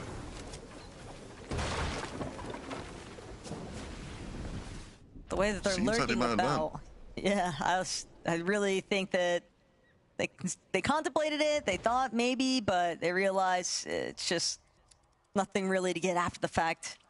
And it does look like Vico, having taken a little bit of damage there, means that they are going to have to maybe try and rebuild some of that surge, but they have still done a pretty solid job here to open the door, at least for creating those opportunities later on down the line. More teams, though, just continuing to sort of take their time. Izzy and Nosif, though, maybe hoping that more teams would be headed their way. Velo, on the other hand, wishes that he could get away from Gavix. Thought they were going to have the advantage, considering that Zengi's already down, but that is a big recovery point for Gavix to buy himself a little bit more time, spend inside of the storm, and actually try to see things through here. But just like that, Zynox eager to shut that one down. Yeah, he got his lick back. And he'll have an opportunity here to get Bello back in the game.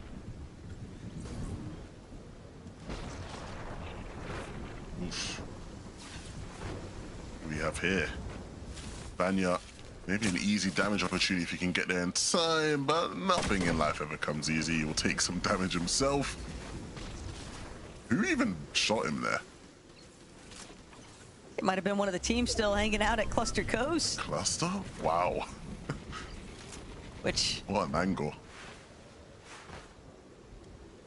bit awkward though now for Nefrizia and Vanya though, because I'm sure that that's likely even alerted Podesai and Akira that Vanya and Nefrizi are directly behind them if they weren't aware of it already. But Akira and Podesai, the way that they're boxed up, seems like they were.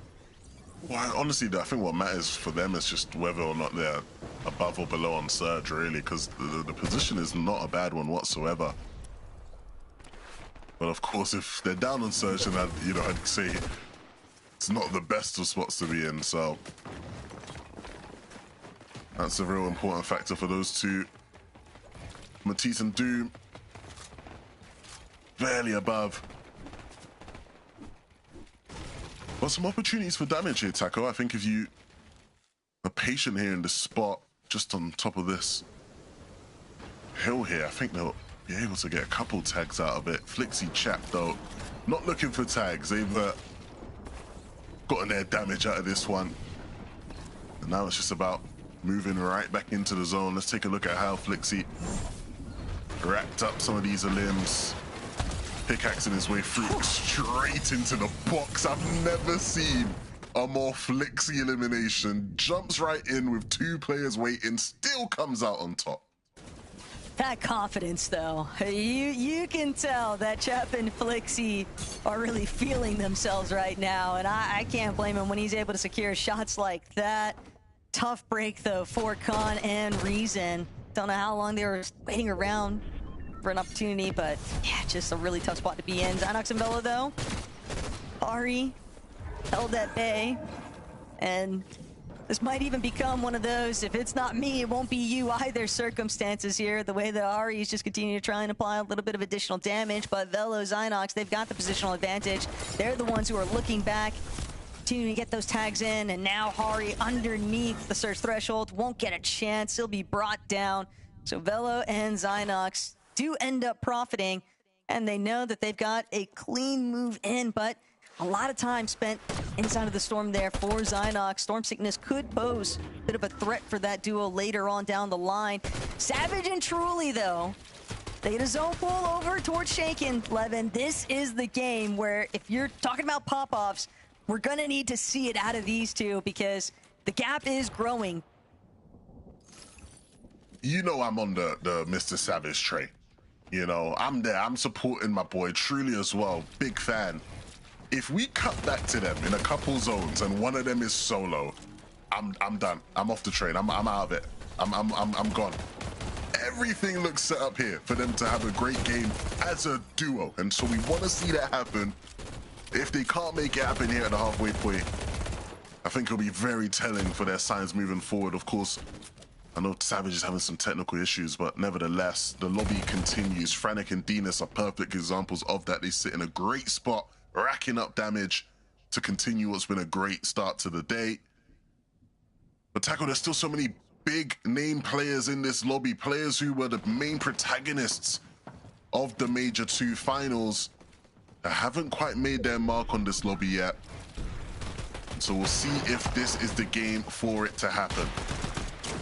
Right now, Sure and Finchek, they were trying to build a little bit of damage because you could see just how desperate they were for it. But now Schiffer as a solo, 275 below. Whether or not he gets damage, it might not even matter. He's looking to be just a little bit of a materials refresh for iDrop and Gonzo instead. They won't have any complaints about how that one shook up for them, but for Noah Riley and for Strokey, other teams, each of these corners of Shank Sanctuary, you've got duos already in some pretty crucial positions here as Nosif Izzy. Plenty of damage, just gonna continue hovering towards this front side position, but guess who's already there? Beat him to the punch, Sky and Scroll. Izzy and Nosif will be cut off temporarily, but seemingly content with where they're at, and for good reason. They are in a very solid spot currently. They can still look back, they can still take time to heal up that little bit of damage that they did lose along the way. But for Leo, they won't even get the chance to break into the edge of zone. So many teams just immediately shutting that one down as Fishy and Huddy, that off-spawn fight going so heavily in their favor. Now, currently 632 above on Surge in an excellent position. The only question that remains is, do they challenge for height or do they just stick to what's been working? And the recipe for success, it's been all about the low ground for those two. This is the type of game that could really cement themselves as a real contender for that global spot. Dinas and Franek, unfortunately, not looking as strong, not looking as comfortable. Dinas way below on Surge. In a position where with max pull zone, you've got to think it's just a matter of time till it's all over. Unless 4 other players can go down here, Dinas just gonna look to try and out-heal. He knows that's the only option for him. Can't get this damage back. He just doesn't have any mobility though. The one overdrive just not gonna cut it when the pool is so far away. So now the lobby, this is the time to play catch up, and truly is a solo. That primo positioning where we last left off just collapses underneath, but truly still looking to do everything in his power to keep this one alive. He's got 2 eliminations already and enough potions to potentially replenish shield. If he can make it in 30 chug jug, though, the whites, he's going to have to depend on Siphon. And when you're playing from backside of zone, knowing that there's going to be so many teams already fixated in these varying layers, he cannot afford to drop the low. He knows what lies underneath, but just up above too, Vico, Malabuka, Chat Flixie now potentially looking, see if they can set up, talk directly underneath. Got a good position. They'll take a chance. A little breathing room to heal. See players on their wall. Won't get the chance to collect just yet, though. Izzy and Nosif starting to crumble a bit here under the pressure, but truly, he's managed to find yet another elimination for himself, and that Siphon might just be enough to carry him forward, but had to use his last overdrive grenade. He's going to have to depend on another refresh to get even more mobility, hoping that the lobby continues to thin itself out. Every single bit of placement making such a big impact for their score overall. And what could also end up helping him out is if Huddy and Fishy meet a similar fate to Dinas and Fernek, taken out of the lobby too soon. The placement points still working in Truly's favor for the most part, but he runs straight into another duo, and they're just a little bit too set up. That first shot not bringing down Sato entirely means that now Sato and Momsy will be able to keep moving forward here, and Fishy just continues to find a little bit of clear air to work with in this low ground. He's got a good set count, too, for the builds. It'll be very difficult for any teams to break past him just yet, but he's really just hoping to get a little bit of a surprise showing on some of these healthier looking duos. Podesai and Akira also a little bit stuck in the dirt. And the way this zone is pulled, Levin, it just made things so difficult. Everyone running through their builds, a team on height, just causing so many issues because everyone is just so exposed. And if you don't have the builds to work with, you're just going to start getting pinged here. Momsy, Sato, that little bit of spoiler, but Momsy still able to collect. Chap gonna be brought down. A great shot there out of Momsy to keep things kicking, but Fishy in a very similar position refuses to fall over here as Gonzo and iDrop will take out Pablo on height, and now they'll be the ones to see whether or not they can actually fare even better still. Fishy with one more elimination. We knew that he was crazy. This Czech player has just been showcasing his fighting powers all season long. And if you're Huddy right now, you've got to be so excited seeing the amount of placements that he's actually managed to secure here. Another knock onto Twy. Cringe. Praying that nobody realizes where he's at, just on the outskirts, but Fishy, he's got to break past. He still has some builds. Picking up his leftover chugs. Moment to heal. Cringe. Could be that little bit of a saving grace here for Fishy. It all depends on who gets the first shot, and Fishy won't be able to break through. iDrop and Gonzo applying too much additional damage, and just like that, iDrop and Gonzo are going to bring Game 3 home. We already knew that they were set 11 in terms of the Global Championship, but they're interested in that prize pool after all. A big game for iDrop and Gonzo, reminding us that their Major 2 form is still with them, Frankie. Yes, fantastic to see these guys just continuing the success from Major 2, which is where they qualified for Antwerp. And they're showing that this is a duo that is going to just get stronger and stronger the longer they get to play with each other, Mini Minor, because they only formed for Major 2 and it's paying off dividends.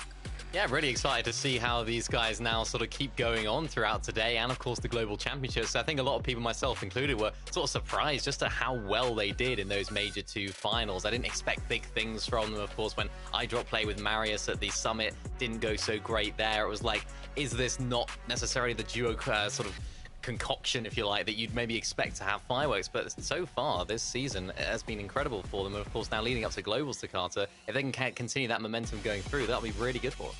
Yeah, it took a second for them to spark today, though, to be fair. I mean, they got 18th, 17th, and now they've finally gotten a spark, and it was a big one. I mean, they ignited completely. I think it was, how many eliminations they even get? They have total 20 now, so it's looking unreal. 179 points, jumped up that leaderboard. You can tell that the players now who have yet to qualify are going to be very happy about that one.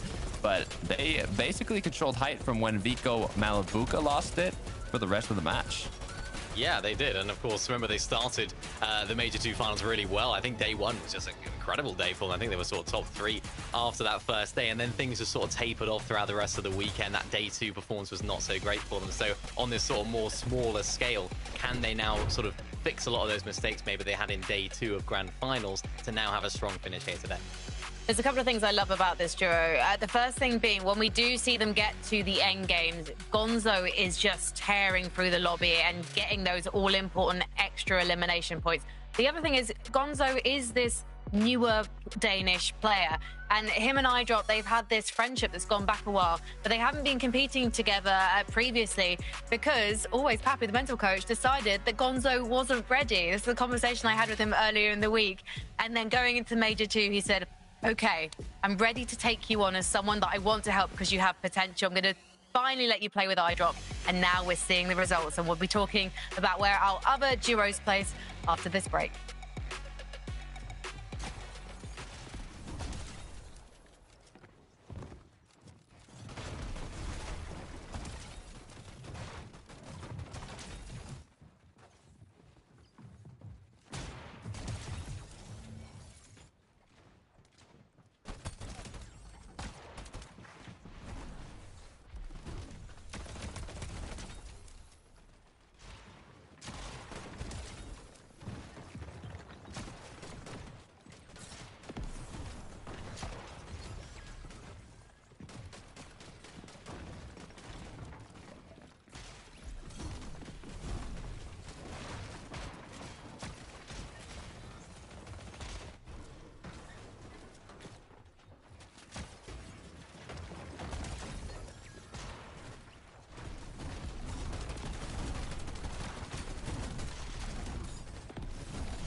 We are already at the halfway point of tonight's lobby, and there are 3 more games and 3 spots in the Fortnite Global Championships in Antwerp. So let's find out who is going to be taking them as we head into the next few games. But before then, let's take a look at the players in focus powered by Milk.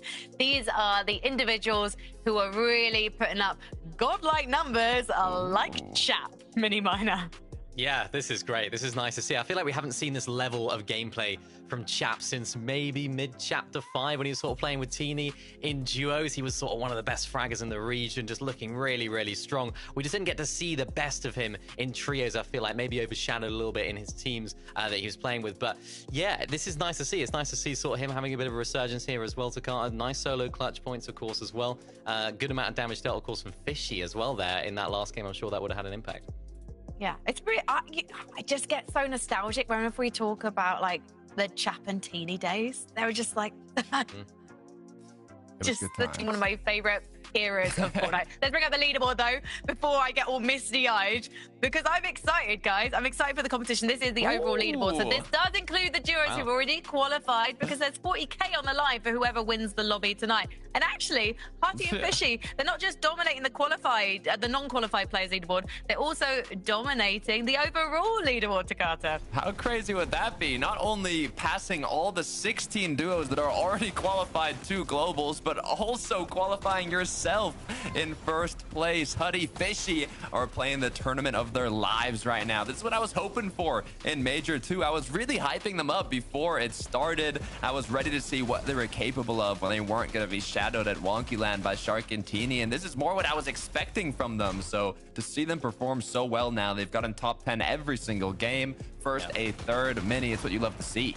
Yeah, and you mentioned it right there, you know, them. We always talk about them as a team, but Fishy X, we don't speak individually about both individual players, probably enough or as much as we probably should, because Fishy X right there, what a clutch that was. I mean, you know, you don't get many Czech players, but he's probably now got to be one of the best players, or if not the best player in the region. It was always Hutty that sort of had that role, had that title, but maybe Fishy X after that performance right there, just showing what he can do and showing the reason why Hutty picked him up, of course, and has played with him for so long. I think they're a real force to be reckoned with. I think we don't give them maybe enough credit as a team here in the region. We will sort of talk about them as the disruptors, the team that can win the odd game, that can do well in the sort of lower level formats, but they're a very, very solid team, and if they do make it here to the global championship, they definitely will shake things up as well.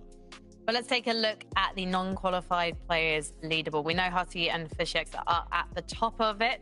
They're currently joined by Dinas and Frenek and Zangier and Gabex. And it's interesting that Dinas and Frenek have managed to hold on to that top 3 placement on this leaderboard, at least to Carter, because they only came 23rd with no eliminations in that last game. It feels like they just got so unlucky with the zone pool in the mid-game. Yeah, it's a bit surprising, actually, because first, second have quite a lead. It's more like a battle for third right now between the teams who have not yet qualified. But as you mentioned, they had a very strong game, too. They won. But the other matches, a 12th to 23rd, it just shows what you really need to even put yourself in the top 3 in the leaderboard of the players who have not yet qualified. So definitely very possible still for any name that you're looking at right now. It'd be nice to see a French qualify, given that they're neighbours with Belgium. And Mumsy and Sato are shooting up the standings right now. I mean, Sato, obviously, we saw him most recently trying to qualify for globals with Podesai. So it's nice to see him getting off to a good start with Mumsy, Mini Minor. Yeah, it feels weird to say Momsy and Sato. It's always Momsy and Skyjump, isn't it? This is sort of the new team that's forming here for this one. It seems like they're playing incredibly well as well. They just stay consistent, doing very well on the sort of mid-ground layers, as we can see right here. And I think both of these players individually, we've spoken a lot about Sato as sort of an upcoming player, sort of new to the scene maybe in terms of this top level of Fortnite. We just haven't really seen it at that level from him as of late. So very much like, I suppose, a lot of the French players that were in this lobby, and of course that don't find themselves at global. It's like we just haven't seen the best of the best yet. So maybe this could be a sort of slingshot for them for the rest of the day. And of course, globals if they do qual. For Izzy and Nosif right now, they're definitely going to be thinking about how they can try and get back to the heights of game number 1. That's where we saw them on the low ground. They managed to get 6th place with 7 eliminations. Unfortunately, since then, 20th and 16th place to Carter. They are going to have to rethink things very quickly indeed. Yeah, I mean, Minnie was mentioning the pre-show. Last time we saw a very solid performance from a French team in grand finals, it was 2024, so it's been a while. But now, you know, we've got another French duo we're talking about right here in potential qualifying range almost to the global championship. They're not there yet, but they're getting closer and closer. The issue is, as you mentioned, Frankie, their past 2 matches have not met the expectations from their first game of the day. Yeah, sort of looking at the leaderboard as well, looking there at 7th place, the fan favorite, Mr. Savage and Truly. Again, I was just disappointed when I was watching this game. I was like, again, they find themselves in a solo clutch situation. Mr. Savage going down early on. It doesn't seem like it's one or the other. It just seems like it could be either of them that are solo clutching at any given moment. This instance was Truly, and I must say, he did incredibly well here to Carter, finding so many of these eliminations, squeezing out as many of those placement points as possible. But this has been their problem. They just haven't been able to make it far in the games as a duo. duo, and they're relying on the solo excellence of both of these players. It just seems like the heights of this team when they are together are great. We saw them winning grand finals, but the lows are just not quite good enough right now. They need to find a little bit of a balance in their gameplay to make it consistent. Is this just a case of truly being slightly less experienced and just needing to trust Savage more? It's hard to know without the communications available to us, but I guess maybe we should be watching this stream. So if someone wants to go watch during the next game, I guess, Takata, maybe we can find out the answer. Well, hopefully they'll be live. There was some difficulties, I'll say, Savage was going through with some of the matches. So we'll hope for these next matches they're 100% ready to go, locked in. But it's better than going down to Surge before the end game. At least they're making it, even if it's solo clutches that they're having to do. And I also think when it comes to playing with someone who has a legacy but also has a big following like Savage, it's kind of like the clicks dilemma over in the US, which I don't have time to talk about because we're ready to get into game number 4.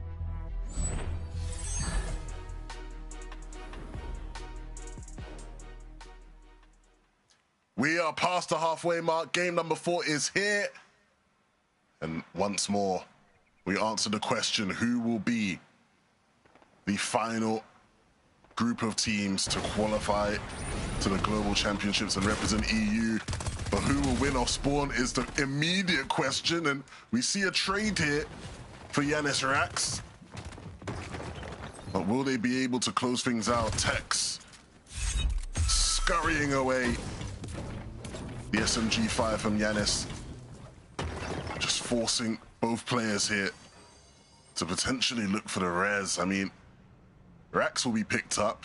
I don't know if Tex is going to be able to return the favor. He will begin now. An awkward start here for both teams. 1 for 1, just never the clean exchange. A bit messier than what either side would have hoped for. Nova and Waza, though, they're going to be another duo kind of tossing their name into the hat for some of the action taking place over by Wonky Land. And with the day that Huddy and Fishy have had already, Levin, playing spoiler for those two, don't think that's exactly the game plan here for Nova and Woza, but at the same time, that might actually be the case here because Huddy has been brought down. That surprise contestation just not going their way. Start things off hot here. Also, maybe opens up a little bit of opportunity for Nefrizi and Vanya sort of get involved here, but Yanis Rax still find themselves in a very tough situation. Convict Kaiser's closing into Chop Shop. These are the types of fights that just are so awkward. You think you're having off-spawn problems and then another team rocks up and adds their name to the party. And Convict and Kaisers will be feeling it this game. And so for Yanis and Rax, it might be the best option not to entertain the fight that these two are looking for. Oh no, they're just gonna force it. You might just be forced to take the fight. Rax almost cracked.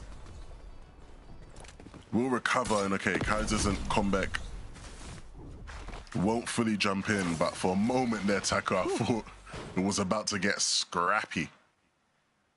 Convict Kaiser's, man, right there with you. Definitely alluding to wanting to be very aggressive there, but they've already gotten 4 eliminations just to kick things off here in game 4. It's a pretty solid start. The elimination feed, though, continues to showcase just who's been struggling and who's been taken out as Huddy and Fishy fully eliminated. And had that not gone down, Levin, we might have been looking at a situation where it's teams playing for essentially top 2 because Huddy and Fishy, they had started to build up a pretty solid lead away from everyone else for the consistency metrics.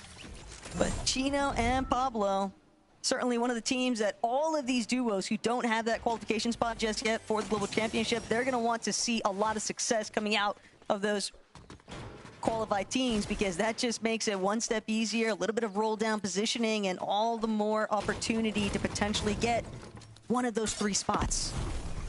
No, absolutely. The more those guys rise, the potentially better it could be for someone else. It just depends though, right? Because if they go on a tear, they might just run into some of our players who have been having a bit of a better day.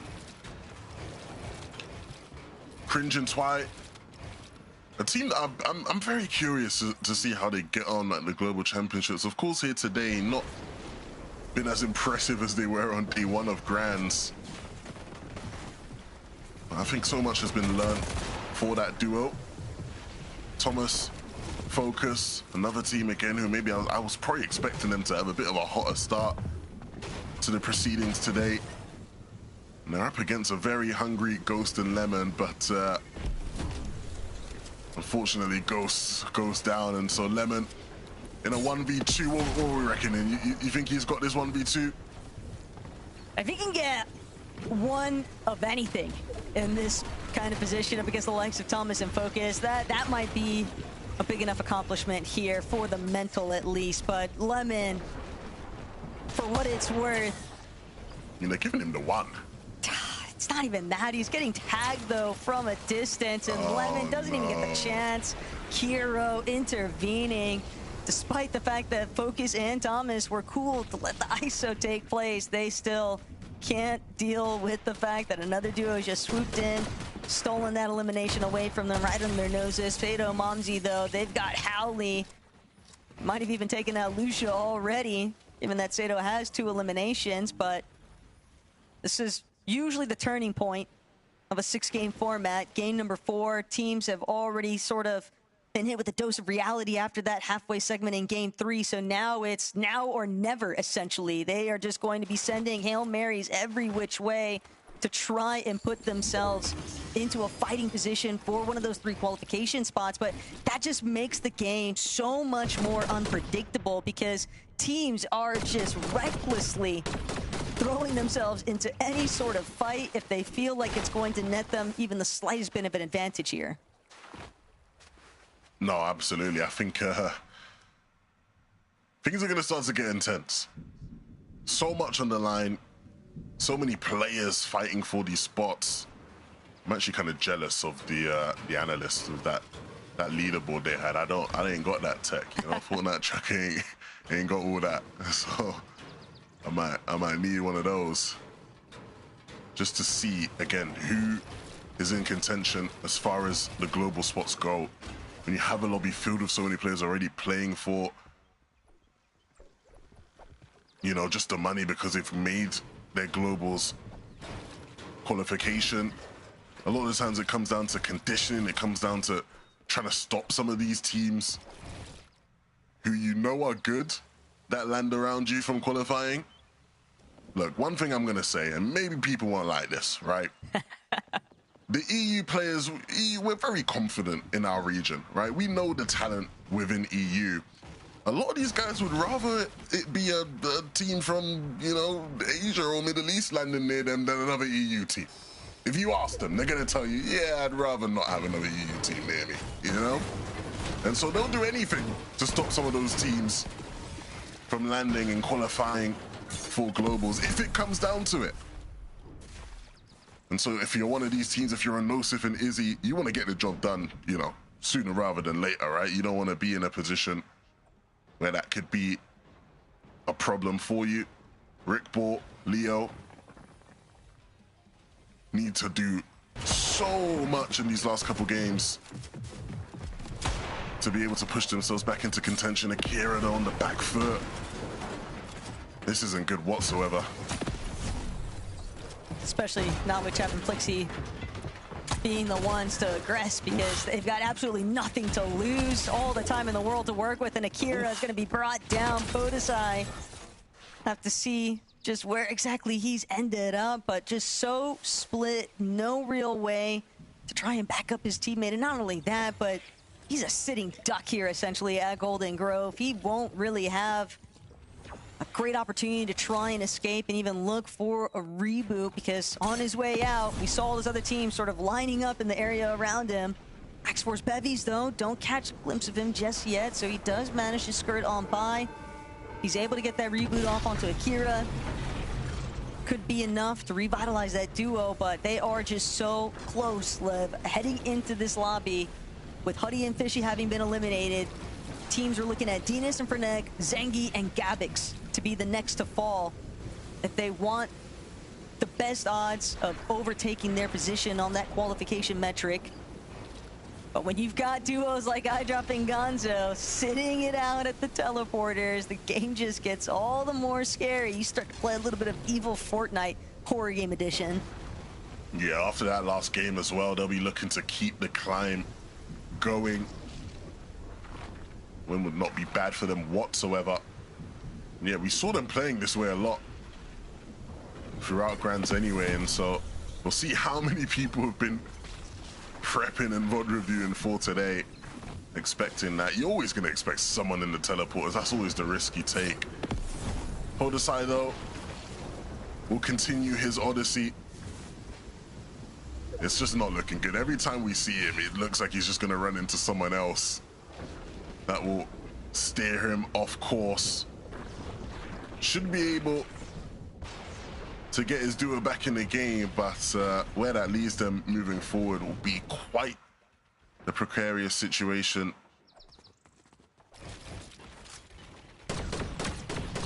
Also just even not worrying about the surge, knowing that there's just so many teams opting to play Storm for so long. We're not seeing a lot of movement out of duos until right around that 5th, 6th zone approach period, and with that in mind, the reboot signal could also just be the ultimate beacon to draw some attention. Cyfrozy, Fatal, certainly needing a monumental showcasing in this 4th lobby if they want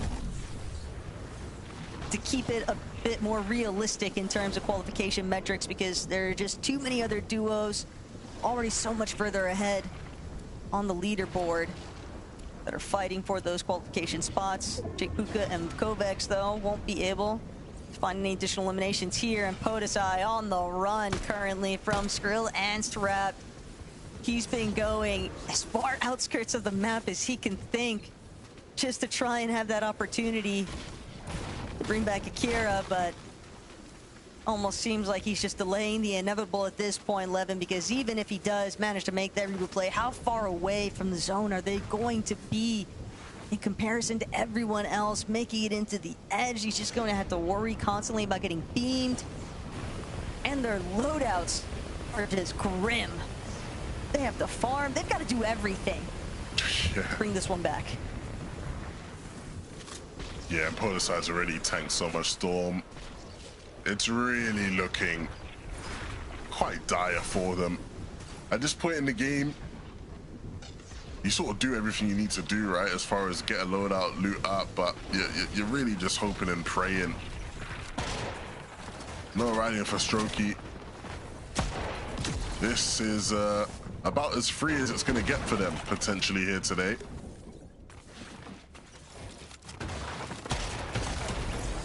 Okay, don't play with your food too much. They get the LM. See. It's just a tough break that happens sometimes, though. Podesai did everything in his power to try and correct course, and the issue, though, is that there's always another team inside a Storm. With the way that this comp meta has been broken down, is now Yanis, Rax closing in. They want to try and build a little bit more points here. They're solid in terms of global championship, but at the same time, prize pool still up for grabs. And they're going to need this elimination because they've definitely been hurting in terms of their material count and everything else. That initial off-spawn fight being so much messier than what they'd hoped for has just put them in a constant cycle of trying to recover the game. And what makes it even worse still is that they're not the only ones. 240 below, though, currently. They need to find an immediate refresh. And they've got to hope that the duo that they take out has some builds to go with it. Yeah, this is so awkward. And ultimately, this is actually one of the examples we're going to see of just where you are a team playing the Storm and you have almost none of the benefits whatsoever of playing the Storm. You're almost still in congestion. Obviously, a lot of players have finally started to leave because Zone is quite the ways away, but there was like 5 other teams around them there. It's not even like you're taking an isolated fight. You still have to be wary. And then you just have this insanely long route to make with so much to do. No whites. Janice. It's going to be free loot. Frosty will keep his rotation going. But that was one of the things I was really curious about today, Taco, as far as we saw the success across EU and NA of the teams who didn't overly rely on playing the Storm. And so I actually didn't know what to expect of this lobby, right? As far as like, I'm sure there would have been plenty of the players in this lobby watching back and thinking, okay, maybe we shouldn't be playing as much Storm as we did try and play in Grands. But then there's that counteract the effect because now less people are playing Storm, so actually it's not as bad to play Storm. And so you have this sort of weird cycle that sort of permeates through. And I think that's why we're seeing so many different teams, I think, in this lobby just find success in these games because it's become sort of game on a game-to-game basis based off of the zones and the polls. Venus and Franek have had, you know, bits of success in both different scenarios today. But once more, Taco, we watch one of them as a solo moving into this endgame where they are still fighting for a global spot. And it just becomes all the more problematic too, because yeah, so many teams just choosing to try and reshape their game plans on the fly. Again, it just really creates so many dilemmas for everyone else involved because you just don't really know what to anticipate. You're not really sold on playing the Storm, but you're also not super sold on wanting to be some of the first into the zone either, just because there are teams already finding their elevated positions. I know some of these duos, they are hoping that if they caught glimpse of Dinas going down in the elimination feed, or excuse me, Franek, that Dinas follows shortly after, because even with them having a pretty strong start to the day, if they can't continue to replicate those early successes, things are going to eventually fizzle out because there's always that last push, it seems like, in these types of competitions, especially when you approach that Game 5 territory. Yeah, I'm curious to see just how he rotates this. You can see him at the bottom left there in one of the not ideal spots. A couple of teams ahead of him as he will look to make his way into the zone. Has 2 overdrive nades to use, and so the timing is going to be pivotal. Nosif and Izzy starting from a bit higher up, and so their initial nade will take them a decent journey, but making probably the right play here to just pause and take a break, not try and greed too much out of the overdrive nade. They'll invest a couple materials, and that actually looks like it's going to save them a lot of HP and get them in a really nice spot here in zone. Great rotation from Izzy and Nosif. Definitely betting from it already because they're immediately starting to apply some pressure towards those teams still stuck behind them. Is Momsy Sato looking to take out Shark, doing everything in his power to try and hold strong here, but Kaisers can't say the same for him. So many teams just a little bit late to the party here. And for Momsy and Sato, they are hoping to have that separating moment because this game could be the one to help them play leapfrog on those leaderboard positions. Setting up already, but it's Hari and Cammy who could potentially be caught in a little bit of a crossfire here. They know I dropped Gonzo just across the way. Got to be a little bit cautious here, even potentially debating. They're going to drop it, looks like, before opting to go forward, but I dropping Gonzo. They might have to look elsewhere, trying to force a little bit of damage because they are currently underneath. And it's such a shame for iDrop. I mean, if it was 12 months ago, he'd just be able to hop over and just get in Cammy and Hari's box and get all the help he needs. This time around, here in duos, that isn't an option for him, and so he's gonna have to rely on Gonzo's abilities.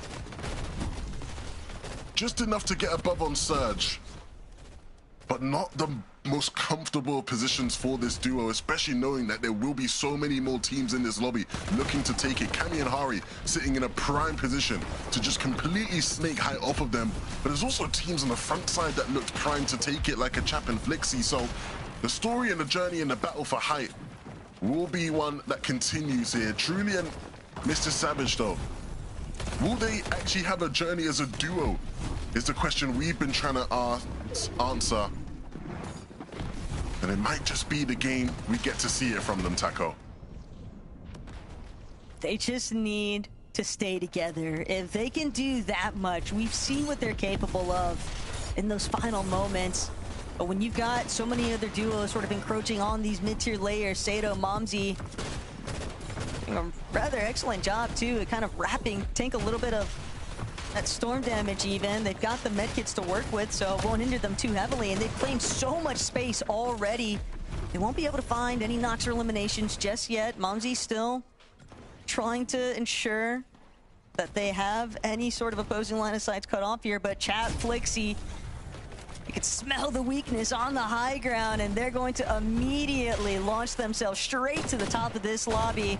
And with Flixie and Chap able to overcome, now it's all down to Savage one more time, but it won't be enough. He gets shut down on the go here. Have to see just how things shake up for them in game number 5, but placement points certainly not doing them too much of a favor in this one. Izzy and Nosif on the other hand, though, they're going to need a refresh almost immediately, just passing back and forth. The only judge that they have available. Now looking down, realizing Pstroki injured. They got the shield crack. They're trying to chase him down, but Pstroki barely managing. Wait just for a second there. Nosif, though, able to claim it after the fact, so that slight addition of materials helping him to just go one more layer up. Everything these two turns to gold today. But they need to find a bit of space, find a bit of breathing room just to regroup and look for a refresh here. So many scuffed players that are available, and if they can't find it, it will be somebody else. Nosif left alone here, and now he becomes the solo bait. Mumsy will fall. Darman Deemish finally starting to bark in this lobby. It's been no bite whatsoever today. But there are opportunities aplenty still in this one. They'll find a bit of a refresh, and Chap and Flixie dropping down. They're desperate to get in on the party. Yeah, but Deemish definitely a little bit more injured than what he'd been hoping for, as now Axe Force and Bevies start trying to claim a little bit of this front side territory. Looking back, Waza, Nova, not the only ones though down here underneath with them. Vico and Malabuka also looking to take a stab at things, and they've already got one piece of the pie here, taking out Axe Force, and now Vico is going to be left to fend for himself. Doesn't have any builds whatsoever though, just scrambling mental over, trying to stay out of the line of sights from these players surrounding him. Does manage to pick up some leftover materials here though, but Bevies has got the final score. He'll take out Vico at the end of it all, and here, just like that, it's going to be shut down because Darman Deemish definitely still plenty of dog left in the fight. This is their time to make a play happen. Nova and Woza are there, but it's Chap and Flixie, the ones to apply the pressure. Deemish, 10 a limb so far today, but the one he needs to hit won't connect it. It's Chap and Flixie. After a very impressive height take, we called it earlier on. You could see they were sniffing it out, and that's exactly why they deliver the win, Taco. They were frothing at the mouth to bring this one home, and they got the job done after all. So Frankie, Takata, Mini, what do you guys have to say? I just have to say, all hail the new kings of the high ground, Chap and Flixie. I mean, no layers are safe when these guys are in the lobby, Takata. No, not at all, but I'm almost still stuck on Deemish's 10 eliminations.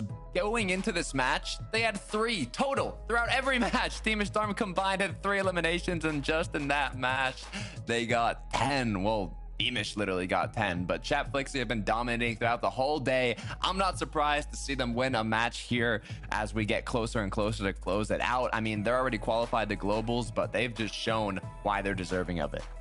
Yeah, I sort of forgot that Darman Deemish were playing today because we just haven't seen too much from them. Very similar to Chap and Flixie. So kind of gone under the radar throughout most of this year. Yes, they've already qualified through, but we just haven't seen this level of gameplay from them. And it kind of is contrary to what I really expected from this lobby. I still expected our top teams that placed the best in the Major 2 finals to still be on top. I expected Sky and Scroll, Shark and Tini to be the teams that are dominating. But it's Flixie and Chap. It's finally sort of coming together for them in terms of what we expect from these guys on paper. And like the casters mentioned, I really like that height take. It was a really nicely timed one because they waited for eye drop just to drop on down and try and claim a few of the lower layers and try and maybe get some refreshes. That's the moment they pounced. So they were really patient, really effective, and of course closed out the game with a win.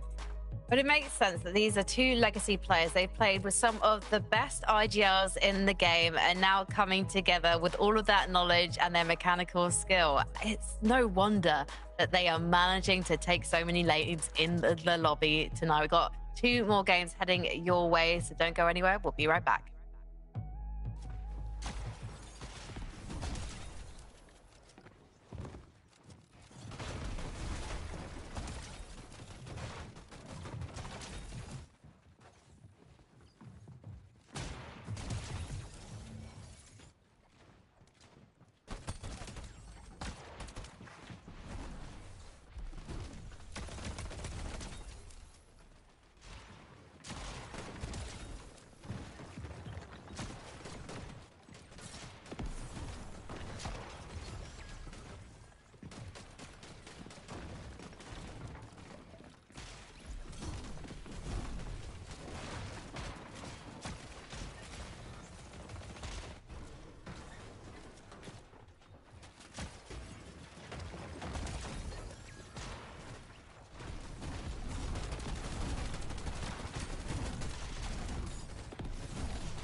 Welcome back to the Fortnite Global Championship European Last Chance Qualifier. We've only got 2 more games to go before we find out which 3 duos will be joining the already qualified 18 duos from Europe in the lobby in Antwerp, Belgium. I'm going to breathe after that extremely long sentence. Let's take a look at the overall leaderboard because we've got some big names who are doing big things today. There is a top prize of $40,000 tonight. And right now, Chap and Flixie are looking good for it, but they have got competition by a number of jurors who also haven't qualified yet for Belgium, and they have to be the hungriest of all. It's great to see Vico though and Big Cheeseburger Malabuka showing some form again after a disappointing showing at Major 2. But right now, let's take a look at the non-qualified players leaderboard, because really, guys, this is who we want to be talking about right now. And Mumsy and Sato, they are creeping upwards by 1 place into 3rd. They are in contention, Takata. Yeah, they are, but I'm looking at how close it is from 2nd to 5th. It is nail-biting. Mumsy, Sato, though, so far are looking good. I mean, they got 10th in the last match, so it's not bad at all, especially considering they started the day very poorly, Mini, but from a 5th, 10th, they have shot themselves up quickly, that leaderboard. Yeah, I really like the way they played a lot of this end game as well. They were sort of using their layer really effectively, and it's something that we broke down at the beginning of the day. What Sky and Scroll do really good is sort of getting to that front side of zone, building into it, and tanking a lot of that storm and using a lot of those heals to actually get that health back up. They did that really well, which of course gave them so much piece control, so much real estate to actually operate in. And if they can continue to do things like that, they just need to try and stay afloat in these end games because it is so close there, as you mentioned, Takata. This is a real tight finish right now. Good for Hutty and Fishy, of course, as well, that they got a good start because, yeah, they're not a great game for them either. No. Well, there's only 2 points between Mumsy and Sato. And Izzy and Nosif, we literally were saying before we went into that last game that they needed to have a conversation. They needed to work out what was going wrong and reset. And Takata, it looks like they've done just that. 100%. I mean, these two French duos have been neck to neck since a couple games ago. Now they seem to just be going up together on the leaderboard. 7th place is where they finished in this last match. And honestly, they've been looking quite good, not playing on their home setups and still getting the job done. Yeah, it's impressive. I mean, yeah, it's always sort of changed a few different things, isn't it? The way the mouse is, the height of the desk, all these sorts of things. It is very impressive indeed to when you can still perform when you're not at home. But for these guys right now, just continuing to sort of make these end games, they've been making a lot of them so far. They haven't been able to get really high up. Their best placement today was 6th in that very first game. So they just need to try and convert a couple of those sort of 6th and 7th into those top 3s in the end. The one thing that kind of concerns me is Izzy and Nosif is a team that got 17th in Major 2, which was 1 placement off qualifying, and they're currently 1 placement off qualifying again. So I'm getting a little nervous, but hey, we're just 4 games down, couple more to go. We'll see how it goes. Takata, no jinxes on the desk. Don't panic about that one. In 5th place on the non-qualified teams leaderboard are Axe Force and Bevies. Renamed himself to Games Left In, but right now the game is looking like it's with him, Mini Miner. However, they are 55 points behind our #1 team in contention right now. Yeah, it's quite an interesting name. I don't know why he's named himself that, to be honest. You've got belief in yourself, surely, right? But nice to see these guys actually finding some success. Of course, you know, they're a team that we've seen performing together for so long. They're sort of 2 staples of the EU competitive scene. Never quite made it to the very top, I feel like, Takata. So I think they still have that sort of maybe some questions about their overall career. But I think their experience, like I sort of talked about at the beginning of the day, will be a key element as to why they're sort of playing well today and using that so effectively in these end games as well.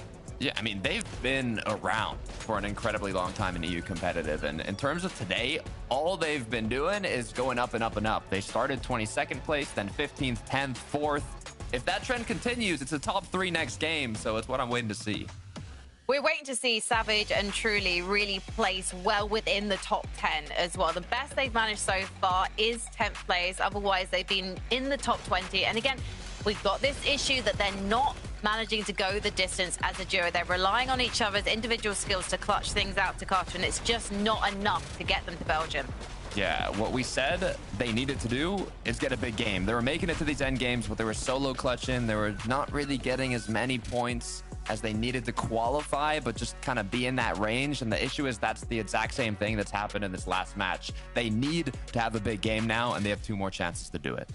And so do Dinas and Frenek, because the thing about these guys is, yes, they got victory royale in the 2nd game, but the last 2 games, 23rd and 20th, the consistency, Mini Miner, is currently not there, and they are at risk for some hungry duos.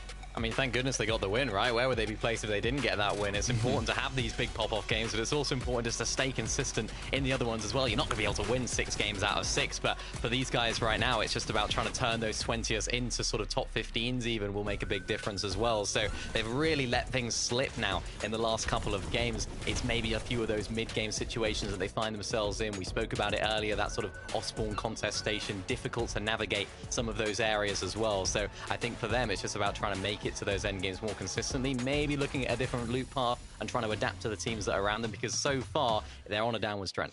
Yeah, they haven't been getting eliminations either in these recent matches. I mean, when they won the game, they did incredibly, but in the games where they kind of scraped their way through the end game, they're just not consistently getting these refreshes as you're alluding to. So hopefully they can make some switch ups coming into these last couple matches.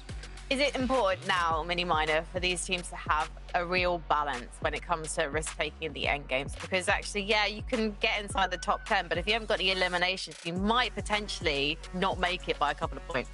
It depends where you are. I feel like if you are one of the teams that are sort of lower down, you're not qualified at globals, why not try and take a lot more risk? But I think it becomes really awkward if you're in that sort of fifth, fourth place in that teams that are not qualified leaderboard. Because really, what do? Do you go for one really big game and then it doesn't matter about the other one, or do you try and guarantee and try and sort of rest in your laurels a little bit the fact that you will get that last game if you're a team maybe that's contested, and try and play things out a little bit more carefully and calmly? So we'll see what happens now. But Frankie, I want to take your job. Let's go to game 5.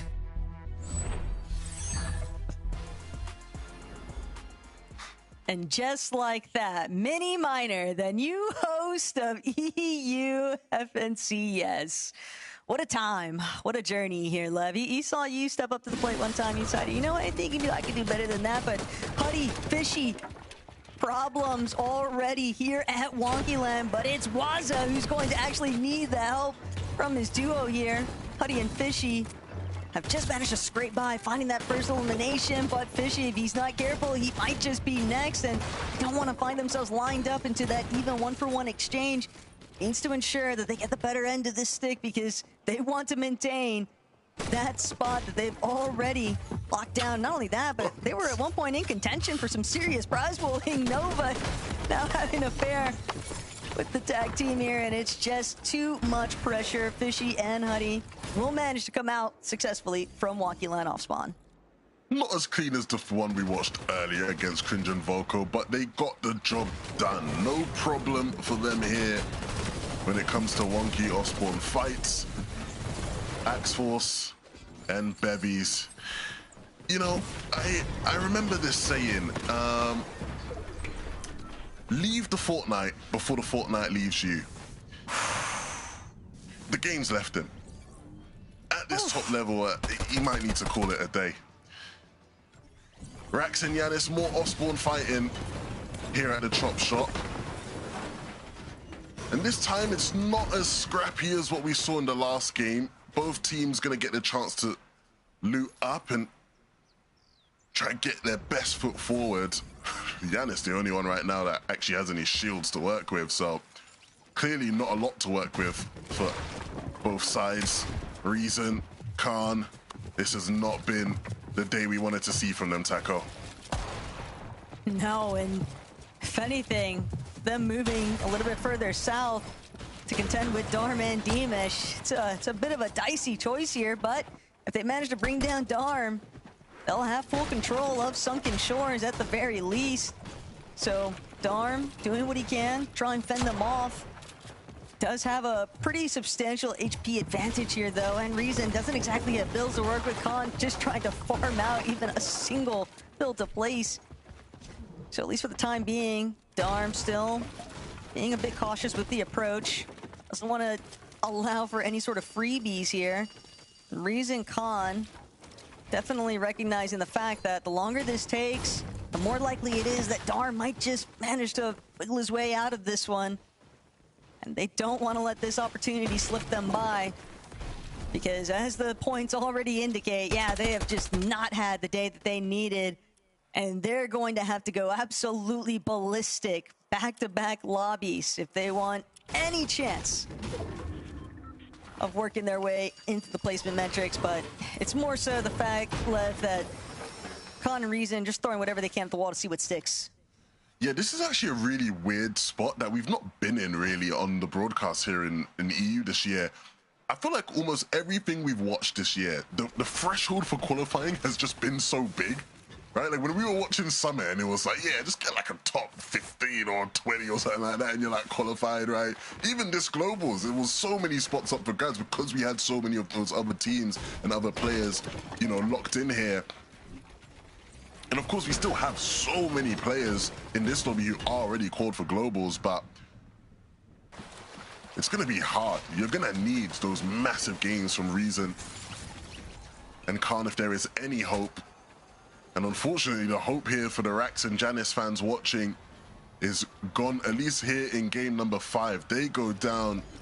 Let's take a look at how they actually won this off-spawn this time around.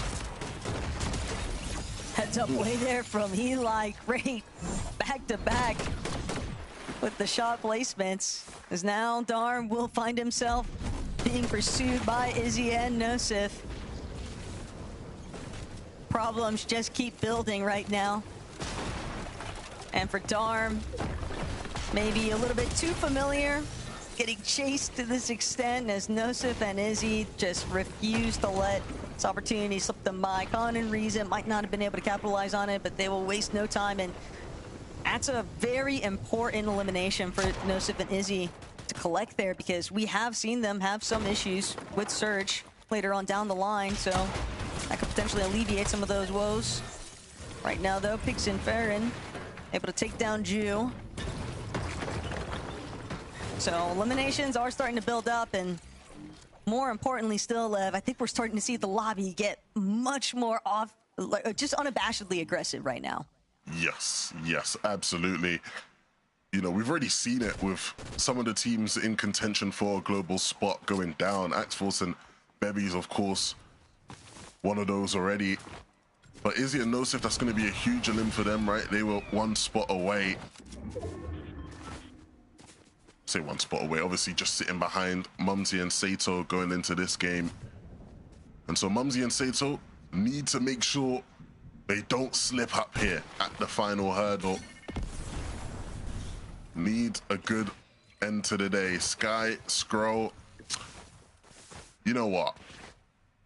They're the champs, so I can't even say nothing. You know, under normal circumstances, I might want to talk my trash a little bit here, you know, give them a push of encouragement as a big fan of these two that I am, but they're the champs, so, you know, you just got to let it slide a bit. We'll forget today.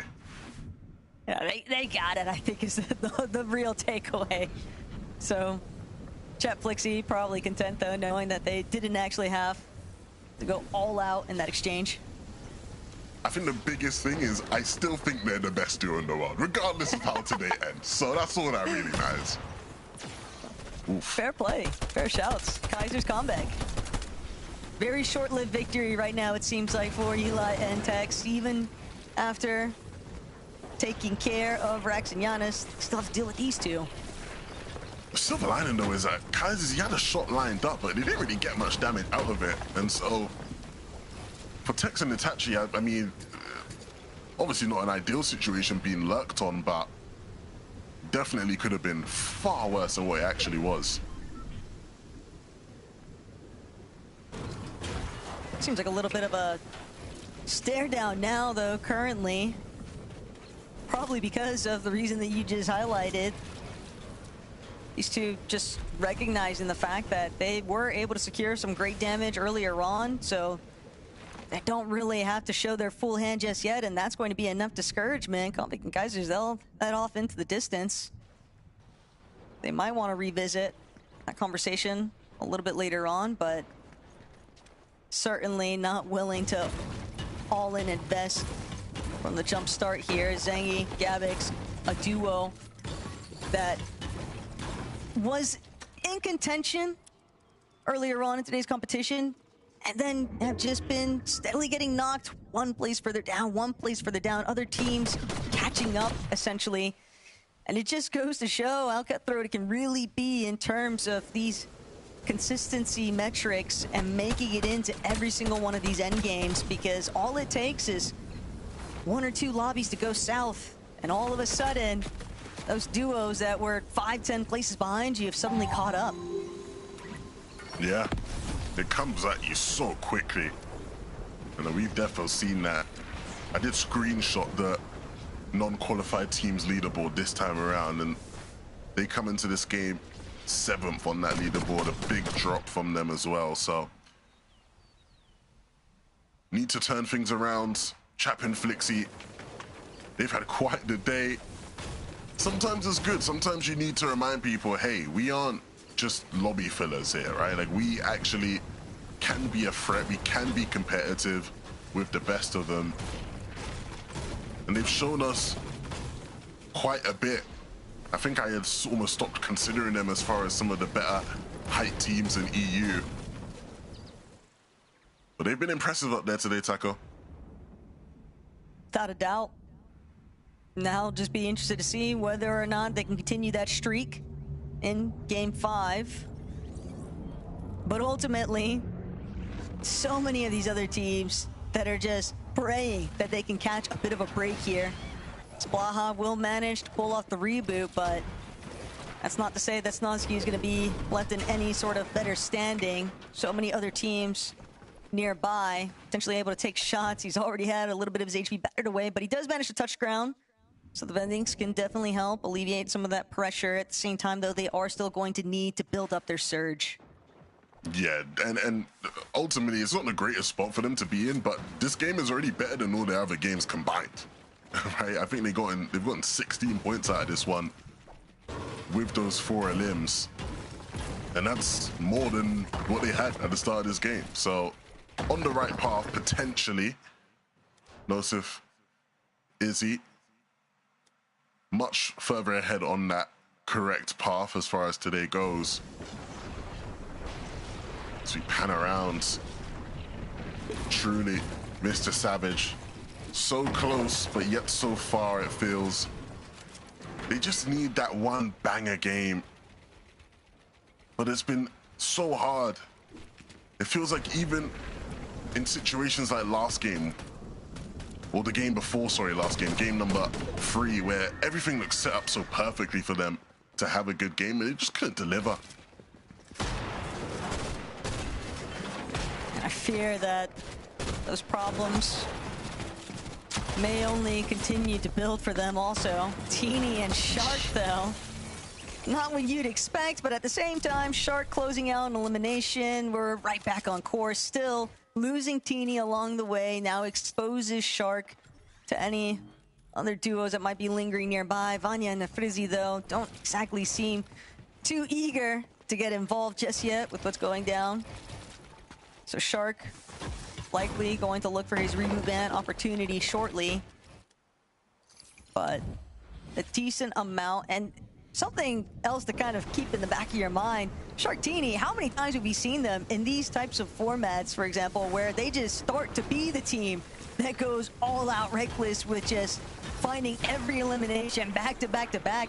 It's almost like I'm kind of shocked that they haven't done that just yet. Well, it might pick up now, right? Especially because they're like 4th place on the overall leaderboard. They're within the reach of a win, right? And so, like, it would play into their favor to just go all out. 1, to try win, get 1st place, max prize. But 2, because of the implications on the other teams looking for Global's qualification spots. Unfortunately, if it's going to happen, it's going to have to be in game number 6, because Shark just went down there to iDrop and Gonzo. But no, I agree with you, Taco. I would have expected them to start going crazy by now.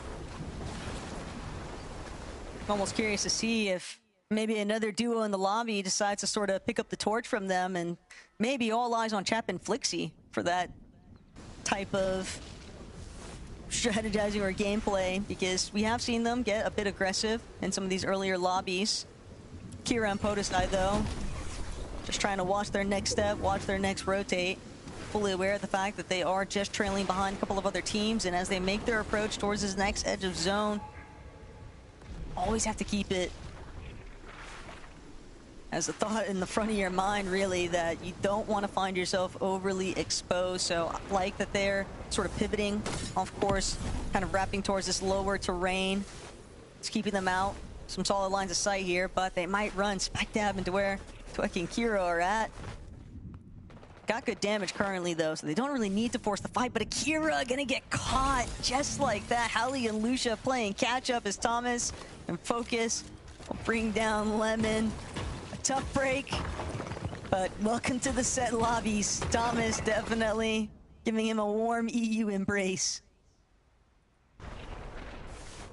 I mean, yeah, playing in your first, like, set lobby, and you have to sit and play in front of all the thousands of people watching, and you gotta fight like Thomas HD, like one of the most legendary fraggers in the history of the game. It's just like, it's kind of not the most ideal situation.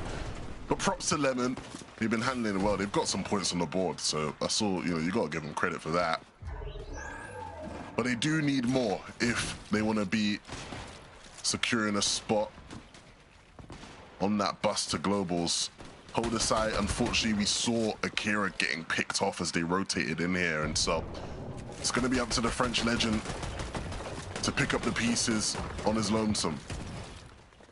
And it doesn't help that he's got Cringe and Volko just sort of breathing down his neck right now. He's trying to, you know, put a little bit of a front on here, show that he's healthy, show that he's strong enough to fend them off, but Cringe and Volko, they might not care. They might just want those 4 elimination points even more, but for a team like Zangi and Gabix, again, they got a little bit of a taste of sitting inside that qualification metric.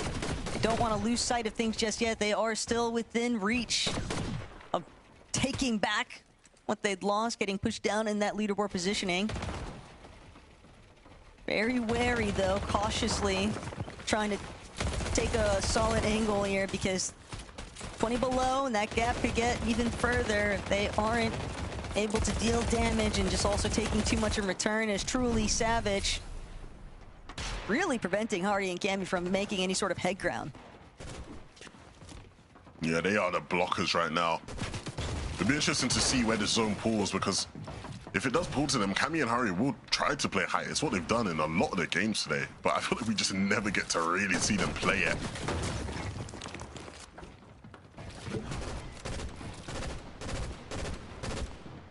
Starts to be the point though for a duo like Savage and Truly, where I think it can be difficult to completely brush off those instances of the past where they've come close enough, they seem like they, you know, had it together, and then it just falls short.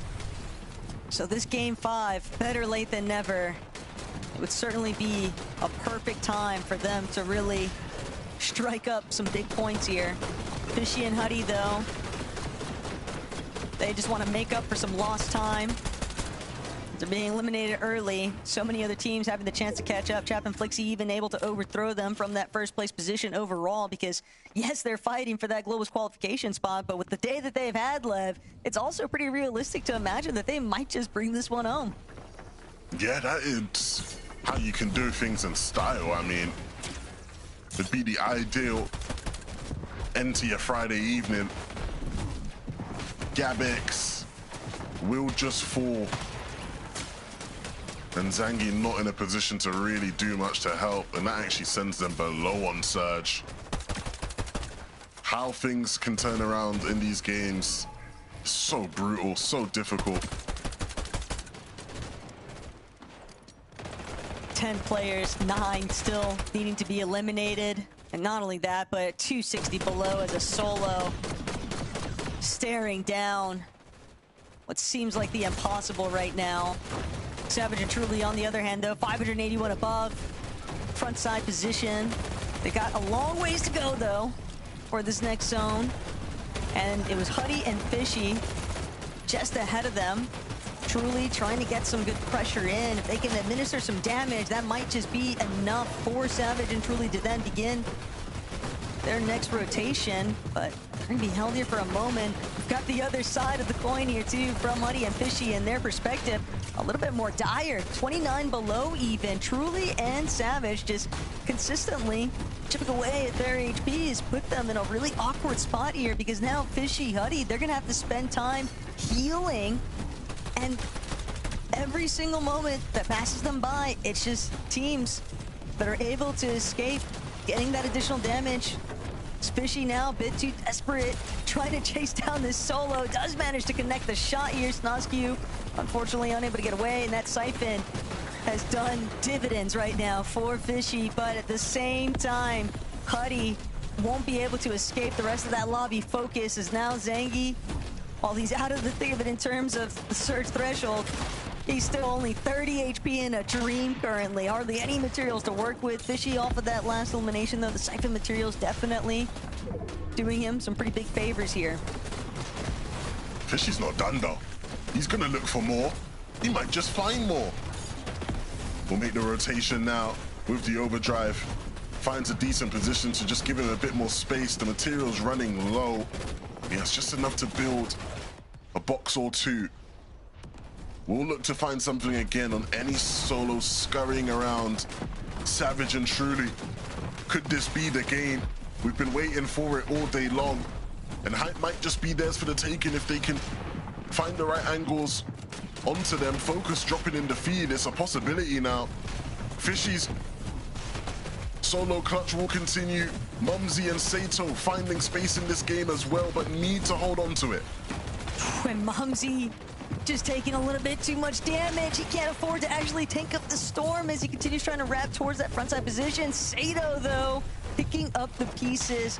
A great knock, just waiting for that siphon to start ticking over in his favor. But Izzy and Nosif, another French duo, completely overhead where the rest of this lobby is at. Fishy has run out of materials entirely, but he doesn't get to connect the shot there. Pig's gonna be able to take him down. He was crouching, lying in wait. Another solo that just found the perfect opportunity to get a little bit of an extension here in this game. But now Savage, truly trying to make their way forward, running out of materials at a rather rapid rate, truly looking up, contemplating going for the chop. Instead, diverts attention downwards, needs this Ulam onto Fastroki if they can find it. The little bit of materials could go such a long way for Truly as he'll be forced to play this one out as a solo now. No Savage in sight.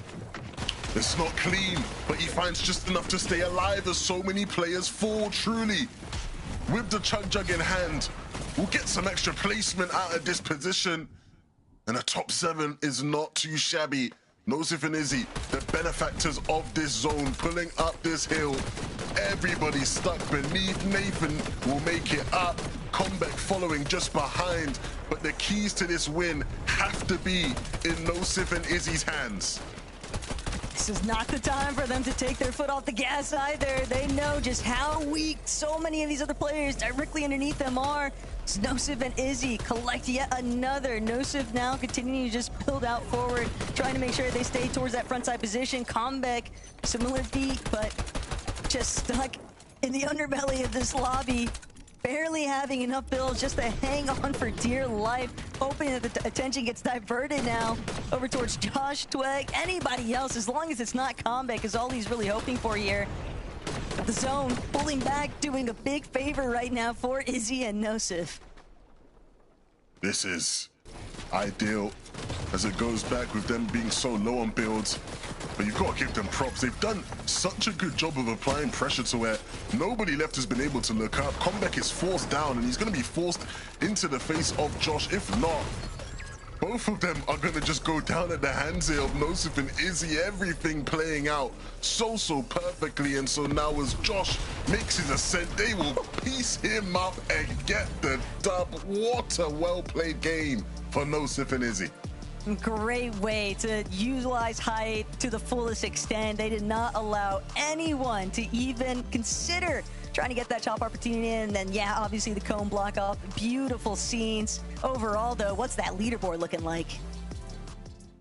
I would love to know too. I can't wait to see that after the break. But let's talk about Izzy and Nosif, because this is a team that we said needed to rethink things. Then we saw them get a 7th after that half-time point, and now they got the victory royale. They're already in a really good position, 4th on the non-qualified players leaderboard going into game 5 to Carter, but now with the victory royale, they're going to be feeling very confident going into game 6. No, yeah, this is exactly what they were looking for. They don't want to play the borderline of top 3, barely on range of qualifying or not. They want to be securely tight and snug in range to qualify, and that match has solidified exactly that. Their points have jumped up from 162 to 250. They got over 100 points that game, or almost 100 points that game, which is absolutely ridiculous.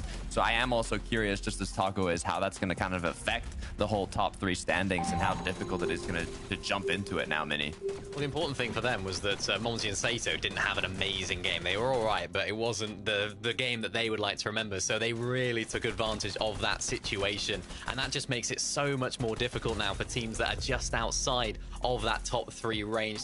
Sort of thinking about Mr. Savage and Truly, who went down a little bit earlier on in that end game as well. It just makes it so much more difficult. And even with that Fishy X solo clutch as well, that could put them out of reach as well. So all these teams could now be fighting for just one singular spot, that 3rd place on the non-qualified teams leaderboard. So that's really changed up how the complexion of this final game is going to go, because Izzy and Nosif just performed incredibly well right there, and it's something that we have seen from them previously in the last chance, so hopefully they can continue to do that if they do qualify to globals. Yeah, it's nice to see them back on height. It's definitely their comfort zone. And it's also now their proving ground too. We've got one more game to go before we find out our winner of tonight's lobby. But most importantly, which 3 duos are going to be going to Antwerp. So don't go anywhere.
coming back.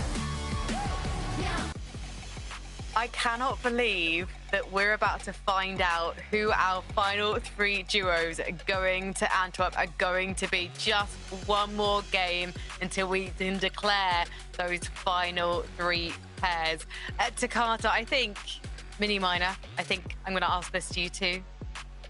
Are you ready to see the overall leaderboard right now, where it stands? Just show it to us. Just bring it up. Just bring it up. Let's It's bring time. it up. We gotta Let's see bring it. it up. Let's gotta have see a it. look. So this is all of the duos in the lobby tonight. Interestingly, though, we've got some big names who aren't even inside the top 10. Sky and Scroll, for example, but I think we can forgive them. I mean, they're probably still getting their energy back after dominating the Major 2 finals. But interestingly, Izzy and Nosif, after that victory royale, Mini Miner, they're now 3rd overall. So not only are they potentially booking a spot in the Global Championship, they also could be taking a tidy sum home with them too. Yeah, this is really nice for them as well. And I think another key part of that was that Chap and Flixie didn't have a good game either in that last game. It was the first time they've really taken a stumble. They really could have run away with it. We could be speaking about the champions here of the Global Championship last chance for qualified finals here in Chap and Flixie because they didn't have, because they needed to have a good game there, but they didn't. And I think that just sort of opens the door now. You can see the sort of top 4, I suppose, are really just so close. Any of those 4 really could take home the entire day today, which is very exciting as well as just the qualified teams. Well, let's take a look at the overall leaderboard. Sorry, not the overall leaderboard, the non-qualified players leaderboard. This is obviously what we want to be focusing on right now, especially with only 1 more game to go. Let's take a look at the points column as well. I mean, you can see within the top 3 itself, Takata, it's incredibly close. And then we have Savage and Trilly in 4th. But Mumsy and Sato, that last game, we managed to see them get a 9th place. It's not a huge points gap for them, so they really need to do the same, if not better, going into game 6, Takata. Yeah, I'm a little scared for them. I mean, they're looking good right now, okay? They're in 3rd place compared to Major 2, where, I mean, Sato got 47th with Podesai. Now Sato and Momsy are looking very good. Issue is, I don't know if you saw the 4th place mini. 4th place was Mr. Savage and Truly directly below them. But you know what's directly west of them? It's where Savage drops on the map. So they are quite close to each other. And I think Momsy and Sato are going to be the deciding factor on how the qualification looks for all those duos that are under them, and especially the one directly under them, which is Savage and Truly. So Momsy, Sato, lock in for this last match. Get the job done. You've done incredibly well throughout the day, especially the last 3 matches last 2 matches they've done well. So hopefully for the last one, they can continue that trend. Yeah, France is getting behind these players. We've discussed in the pre-show the French players and their fortunes in these last chance qualifiers. They just live for the drama. So let's see who makes it through. And Savage and Truly, right now, it is possible for them to make it into those top 3 places of the non-qualified teams standings, Mini Miner.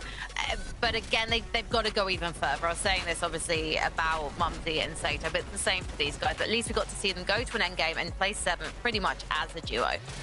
Yeah, I think I speak for all the Savage fans when I say, why does Savage always make us do this? Why does he always make it so close in every single tournament he plays in? It's always coming down to the last game. He can't be the team in first. He has to clutch up in the last game. It's always too close for comfort. So for these guys now, yeah, they might have to push Momsy and Sato earlier on in the game, try and take them out of the lobby, clear the path for them in terms of actually finding success. But in my mind sort of thinks back to the Major 2 finals when in that last game, they tried to make a play. They tried to make a play to qualify on through. They landed on Marius and Predoxy. Didn't work out for them. They went down off spawn. So I'm sure that will be in the back of their minds as well. It's like when we tried to go against the grain, we tried to make a play last time, it didn't work. Do we just try and play ourselves and play out the game as we would normally do? Because that's maybe the strategy. I honestly don't know what they're going to have cooking up, but they do need to make up that decently sized points deficit and then have a good game. It's not going to be easy. Well, Hutty and Fishy, they obviously won our first game of the night. They had a great first half of the day, then 48th place in game 4, outside of the top 10 just now as well. However, oh my goodness, the way that Fishy was playing out of his darn mind, so low on HP, Takata, and yet taking names, staying in the game, ridiculous. Yeah, you can see the amount of players that are up right now, 23 duos. That's when Huddy just went down. Let's see how long Fishy actually lasted after that. From 23 duos all the way through this end game, Fishy was clutching placement after placement after placement, and it is exactly what they needed, especially coming from that devastating 48th place in the last match. They got 13th from 23rd to 13th minute. It's exactly what they needed. It's all about that off spawn. It's all about that off spawn for them. I think realistically they should be qualified on through, but let's sort of theory craft here. Maybe they do go down off spawn. Momsy Sato, Mr. Savage, and Truly both have really good games. They could leapfrog, and we could see Hutty and Fishy, after all that hard work that Fishy's been putting in today, fall outside of the top 3. So it's not done and dusted for them, but yeah, like you mentioned, Frankie, what a performance from Fishy today. Definitely proud of that one.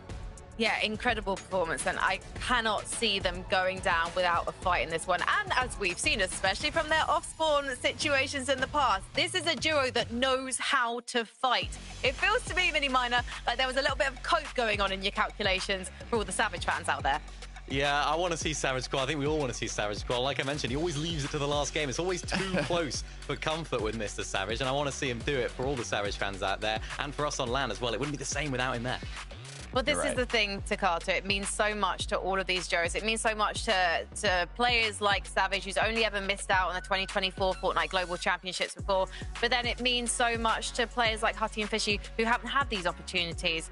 And for me, I feel like that's one of the biggest motivations of all. And right now, we are ready to see who's going to be making it to Belgium, because it's time for Game 6.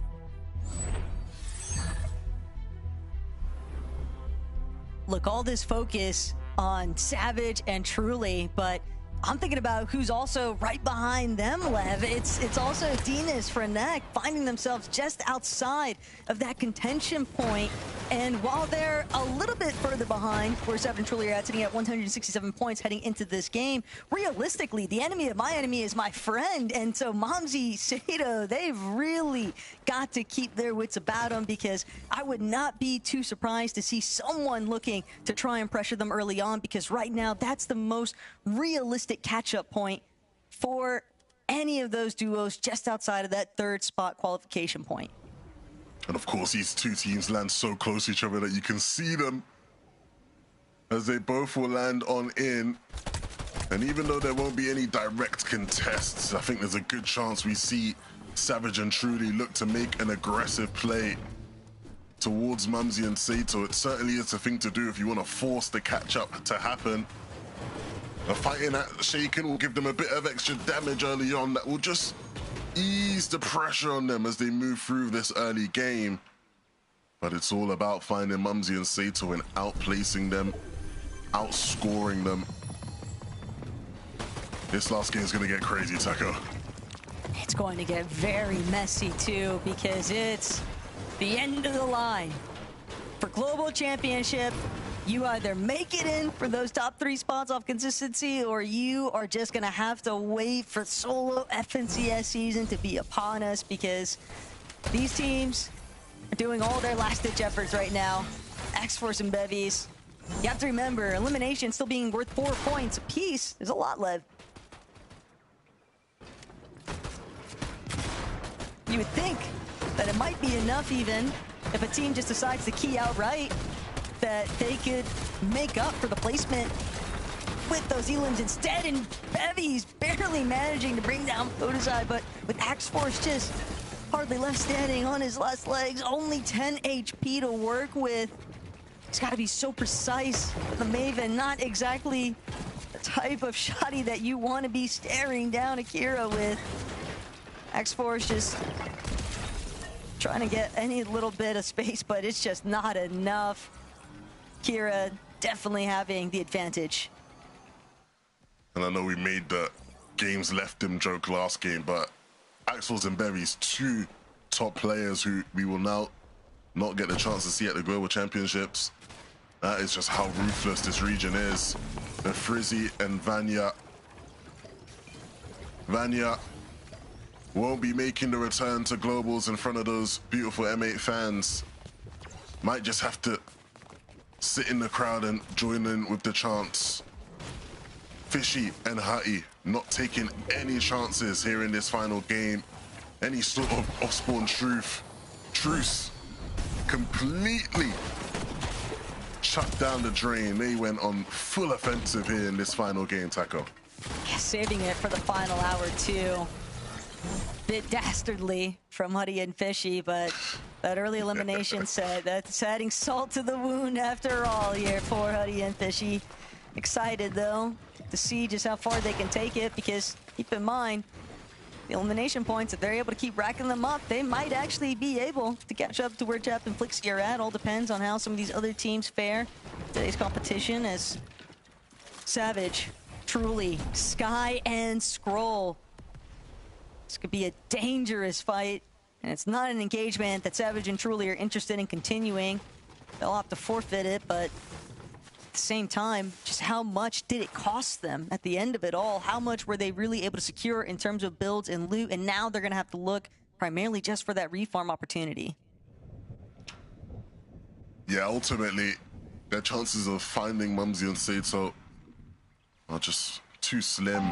And so it becomes about just having a big game. They have to focus on playing their game, not getting caught up in the mind games. Hope those guys go down and they can do just enough to overtake Sky and Scroll on our screens. Our FNCS champs have not been in championship form today, but ultimately not too much to read into.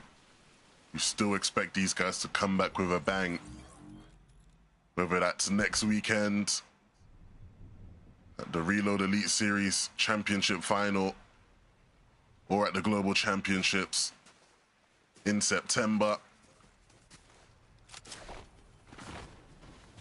Hard not to hold your breath watching that scene for a moment. Strokey and Noah Riley didn't actually venture into the building, so for right now, that ambush, not netting anything just yet. Truly and Savage, though, they'll find a nice elimination.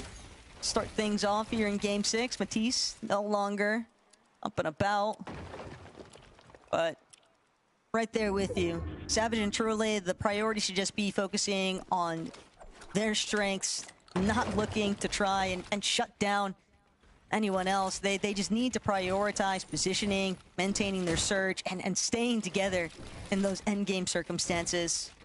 7th in the last one, it shows that they are capable. It's just eluded them far too often in today's competition, but they might still have just enough left in the tank, and that last game could have been the catalyst potentially. They're gonna need to. I mean, we could sit here and just look at this lobby alone, all the names of the Titans, the people who have written the story of EU over the past years who aren't going to be making it, aren't going to be in Antwerp for globals. I mean, it is rough, to say the least. And I think Mr. Savage is certainly one of those names you don't want to see added to that list. But ultimately, it just comes down to this game here. I mean, it's a tough reality, but they haven't blessed us with many big, solid games. So they're gonna have to pull this one out from somewhere deep within. Sky and Scroll will continue this little scrap they got going on against Twy. They're gonna fully commit to this one, or will this? Oh, decent trade for Twy. That's gonna force Skrill to just take a quick little step back, and Sky will get the job done. Twy had nothing really to work with as far as shields. His mats were low, and he only had the one overdrive. He was never getting out of there. Lucky for Cringe, though, Sky and Scroll do decide to leave after the fact. The one was good enough for them. Con and Reason, though. This is where it gets really dangerous for Izzy and Nosif, because you would think 251 points or so, that should be enough realistically to keep them within that top 3 placement threshold. But at the same time, you never really know. And why risk it? Izzy just trying to fully disengage.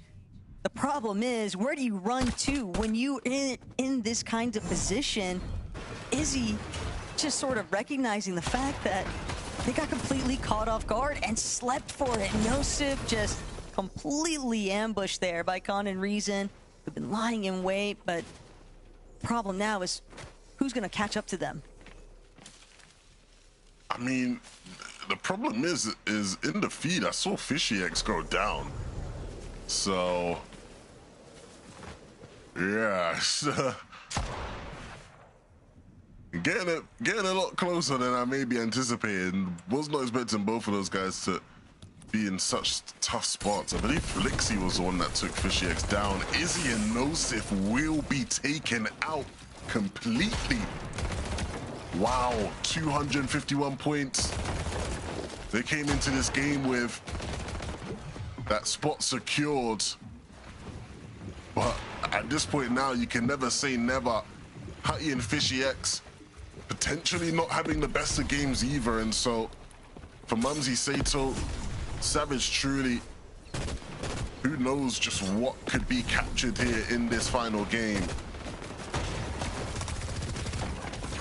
And it doesn't help that you've got Shark and Teeny, who are definitely trying to bring it back in terms of they've got absolutely nothing to lose. They are just roaming the map looking for whatever eliminations they can accrue, and that is the worst case scenario for a team like Izzy and Nosif, because not only does it mean potentially easier placement for some of those other contenders like Savage and Truly, like Dinas and Frenek, but it is just such a sinking feeling when you are a spectator to your fate. Honestly, it's one of the worst. You just have to listen to us two waffle about just how it's slipping through their fingers. Cringe and Volko in a weird spot here in the zone. Playing the waiting game. Unfortunately, Zangi is gonna catch Volko out, and so Cringe stuck in between a rock and a hard place with Cammy and Hari inching their way on in. This might just pose the distraction needed for him to stay alive. With Gabix being caught out and opting to dip, but they might know he's here.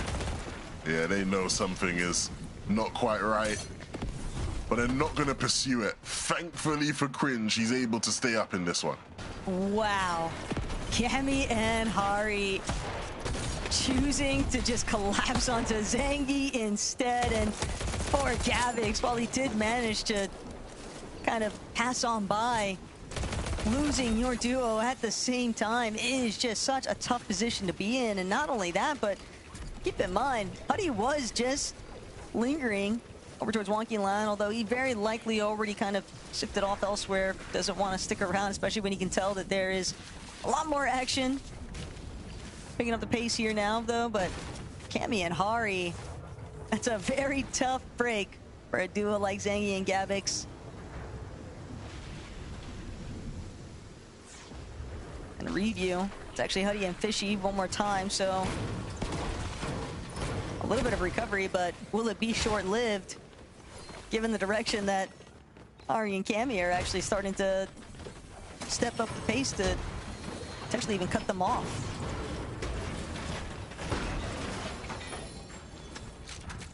Hutty and Fishy. Such a big game for them now. Of course, we know just how much these two have been through this season. The journey both of these players have been on. Oh, Mo. Oh, no. What's happened here? Fishy's down. Hutty is on 25 HP. And all of a sudden, Hutty and Fishy, there is no cause for celebration, no cause for fireworks right now. This is completely flipped over its head. What happened here? It was Gavix. He gets away from Hari and Cammy.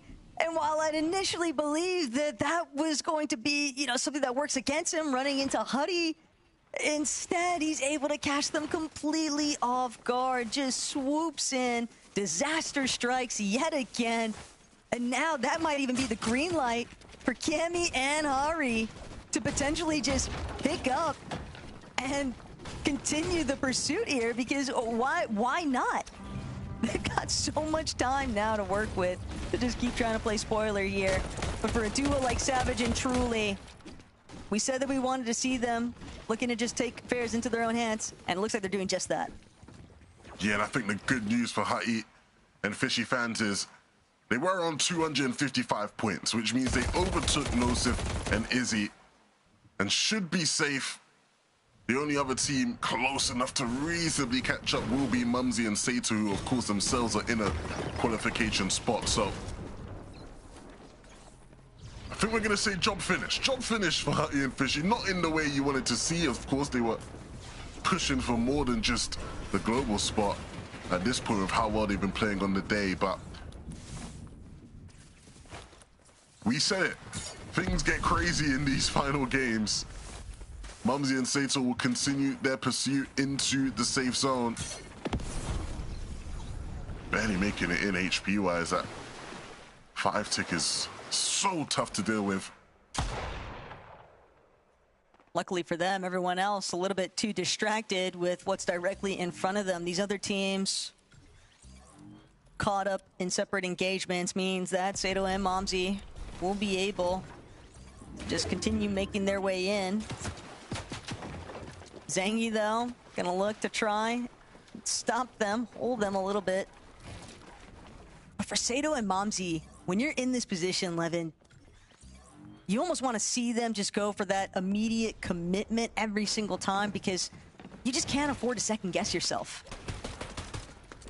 Yeah, I mean, that was a decent pull for them. The only team that really could give them any issues was Zangy, and they're able to just push past him in the end anyway.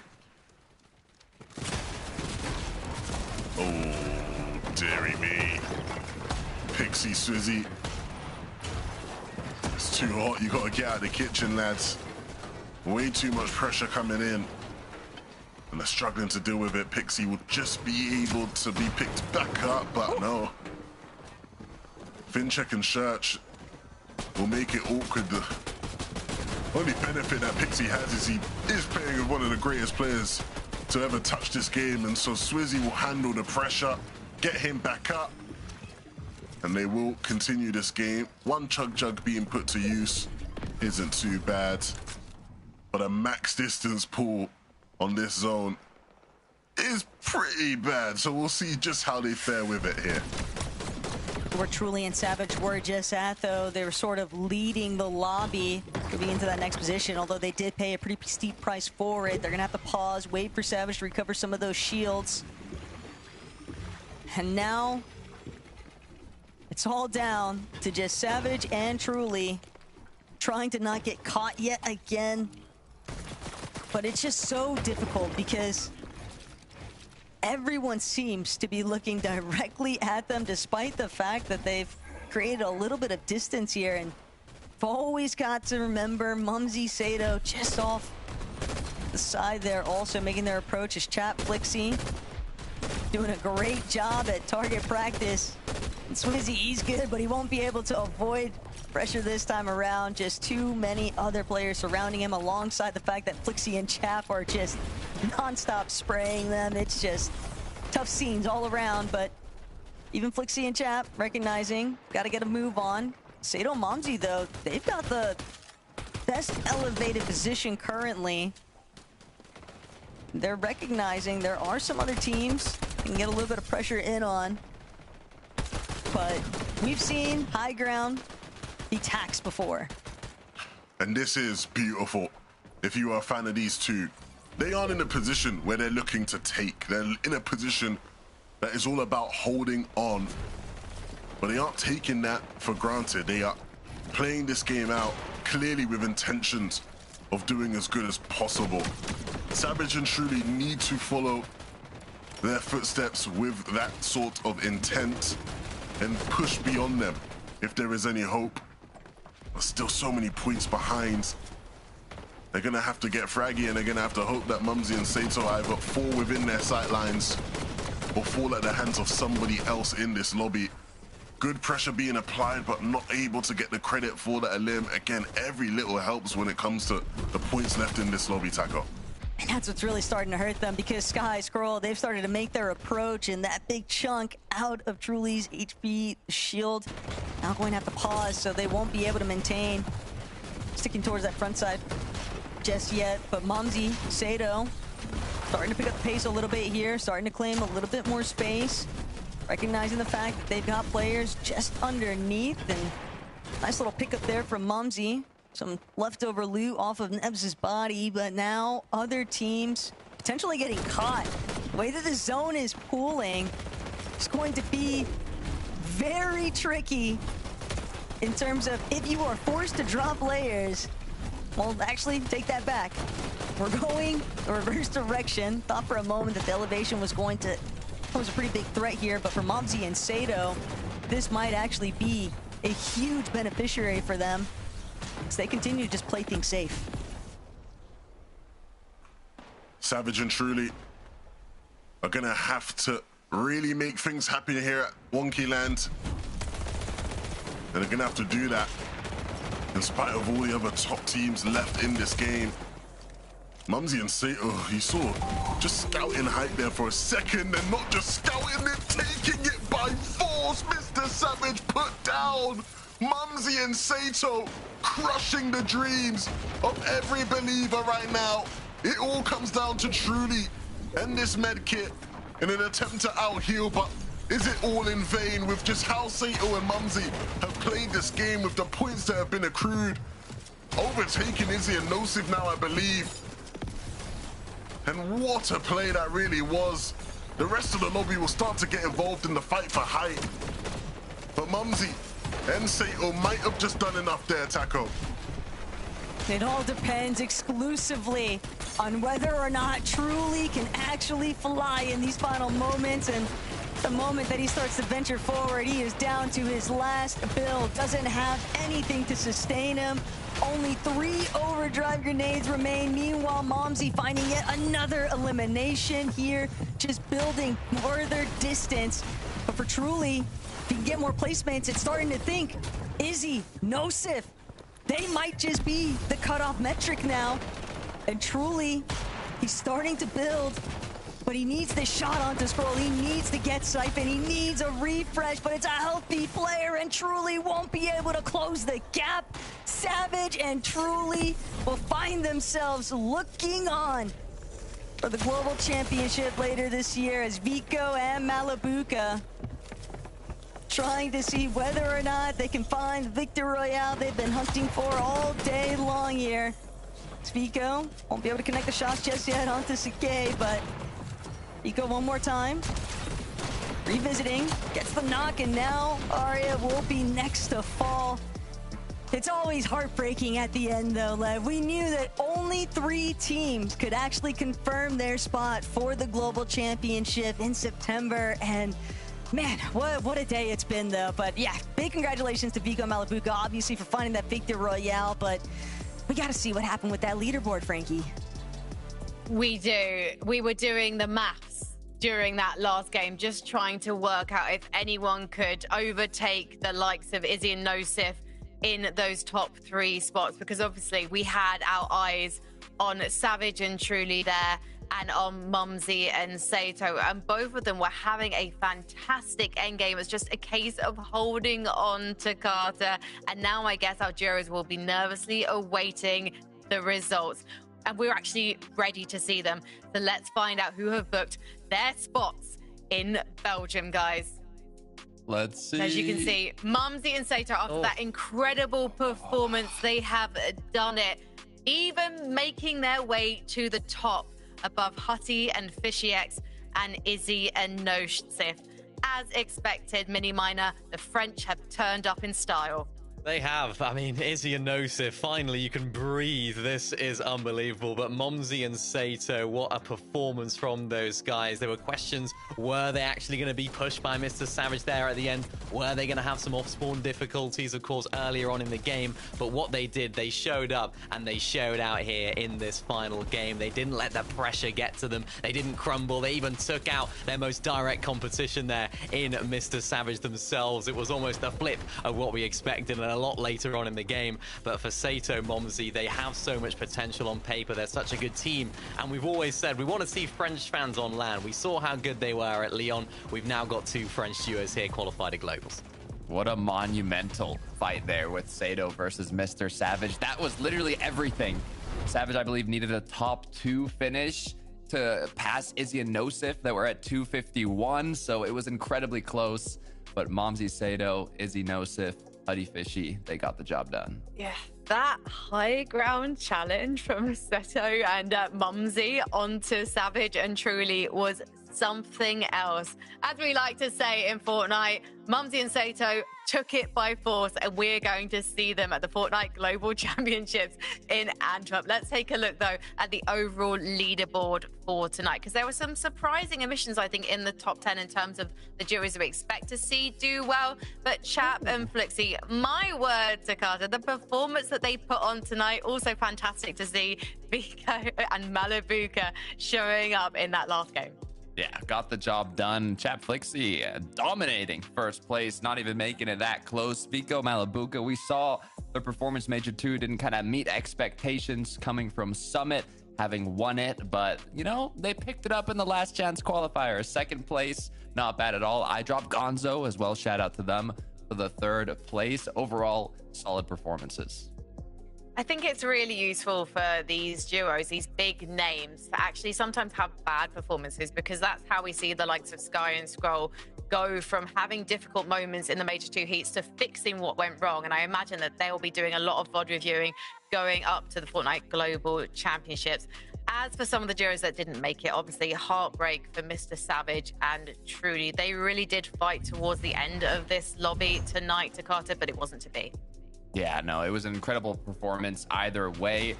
It's heartbreaking, right? Especially coming from Major 2, you win game 1, it was looking so strong, and then you end up getting 24th.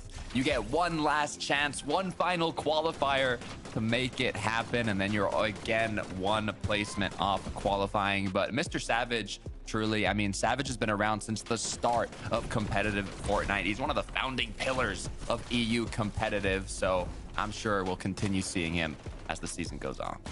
Yeah, definitely. They gave it their all. You know, no notes from me, really, in this last game from these guys. They did absolutely everything that they could. Unfortunately, Sato, Momsy, they had a good game. If Sato, Momsy didn't have a good game, they went down on spawn, whether it's them that pushed them or someone else, they would be a team that would be in the top 3, right? They thought they probably would have done enough, but of course, Sato, Momsy just absolutely clutched up there at the end. But I think they can really sort of hold their heads up high. I think, you know, we've seen a real development of that duo throughout this season. We've seen them playing solo. We saw a really tough performance in terms of heats, particularly from Truly. I know it was Savage doing a lot of the solo clutching there. Then when it came to the major finals, we got to see them win a game as well. The world was lit up, the eyes were lit up for every one of the Savage fans. And I really do hope they stick together, because I think they have a lot of potential. They have the right sort of ingredients to make a good long-term duo. And I think that's going to be really important now for Mr. Savage to hopefully kick on and have a better end to the year in things like solos and other competitions in the future. Well, it is a long way before we see FNCS Major 1 next year, so we'll have to wait and see. But let's look ahead